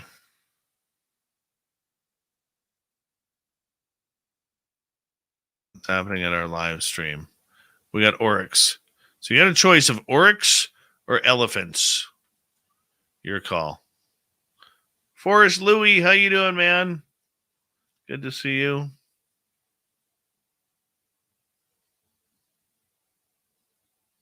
Well, let's try live reindeer.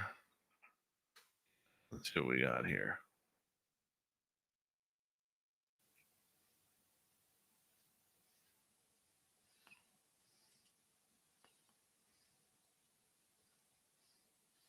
Yeah, they're sitting in a dirty stall.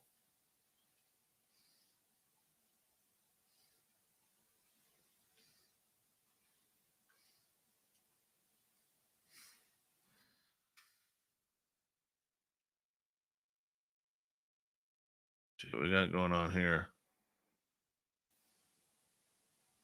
See, I don't want to try a lot of these channels because and put them on the air because I don't want to get in trouble.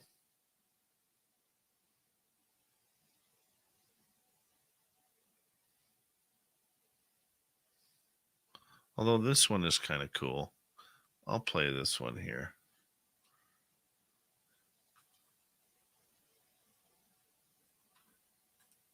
You guys will like this one.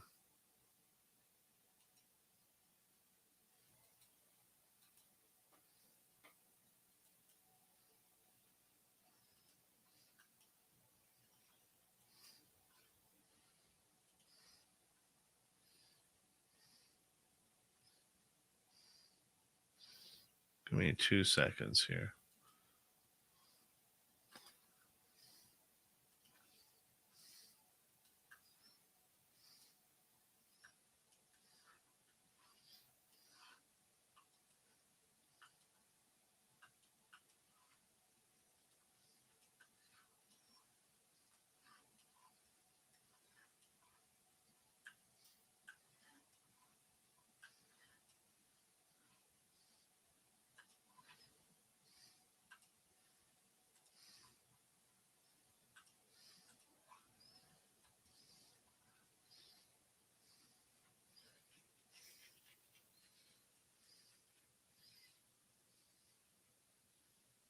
This is awesome.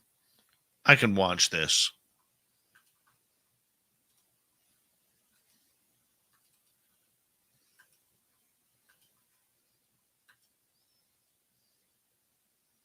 Hey, there's the big guy.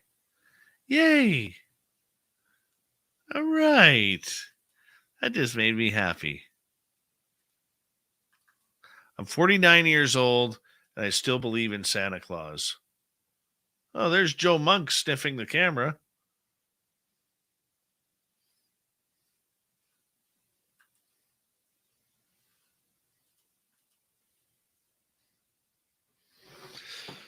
I'll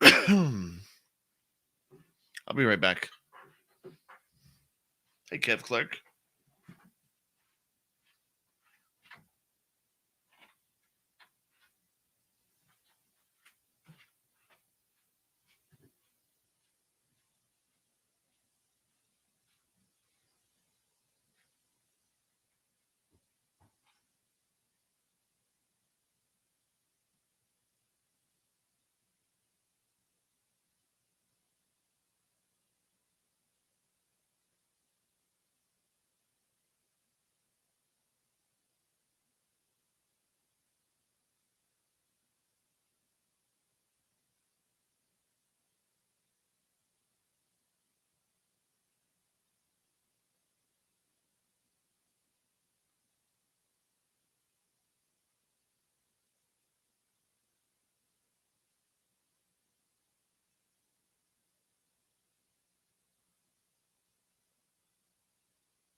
Howdy, you all.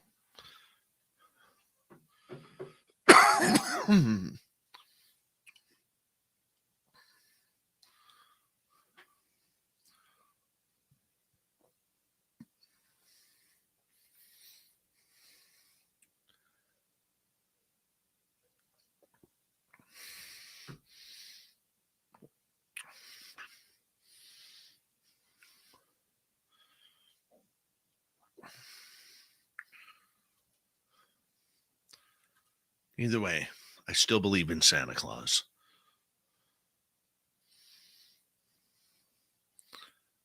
There's nothing wrong with that.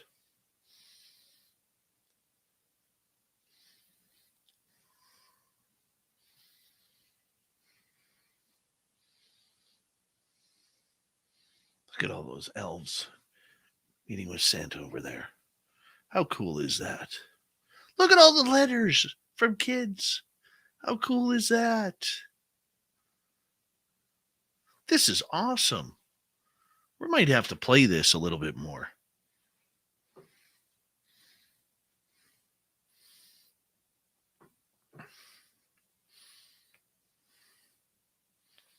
Kind of gets me excited. It really does. It's beautiful. Okay, bear with me, guys. Transfer this over.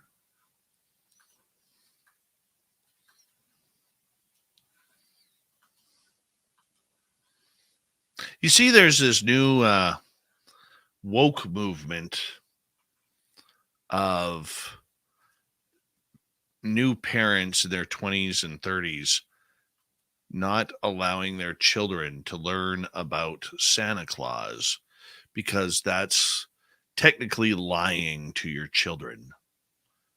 And they want to be as honest as possible. So they're telling their children right off the bat when their children can comprehend that Santa Claus is not real. And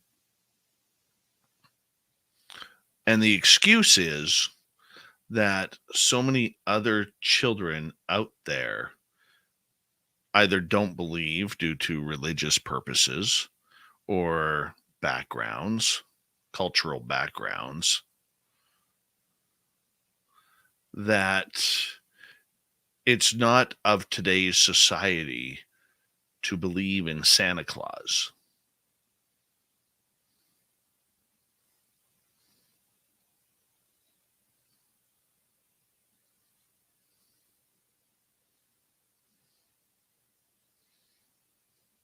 My children are 23, 19, and 9.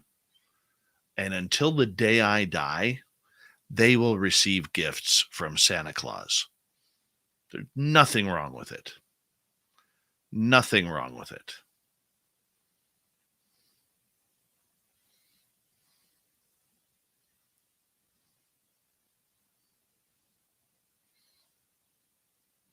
My children have asked me, is Santa Claus real? I said, yes. Yes. You're allowed to believe whatever you want to believe. Now, my two oldest obviously know that Santa isn't real. They know I'm Santa Claus. But you know what? I don't really care. It makes me, as a father, feel good to put out the cookies and milk, to put out the toys, to bring the leaves in the house and the footprints. It's all part of the magic of being family. And I love it. That's why stuff like this that I'm showing you right now on the screen, I think it's absolutely perfect. I think this is brilliant. I love it.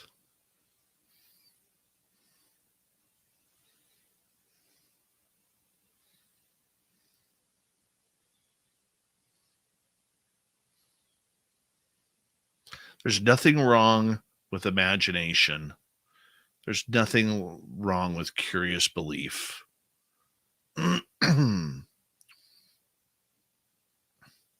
There's nothing wrong with it.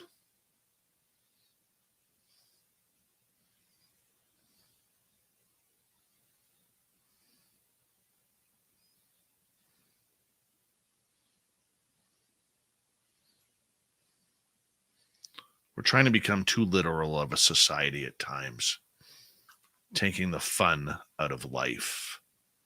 And for what? For what? I don't get it. That being said, tomorrow night on the show, Tony Rathman is going to join us to talk about his paranormal investigations. Going to be an absolutely thriller of a show. We're going to get into hopefully a lot of EVPs and things like that. I think he'll have some examples for us. It's going to be great. I'm going to stop this. I'm going to remind us of that for tomorrow. And a big thank you tonight to Dr. Steers, Deb ×2, Blue Cruise, and Catfish for the amazing super chats. It's a wonderful way to support what we do on this show. Very much appreciate each and every one of you for tuning us in. I'm going to say goodnight tonight, but we will do it all again tomorrow, guys. You take care. See you then.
Stay healthy, my friend. You too. You need bail money, give me a call. Always, Dad.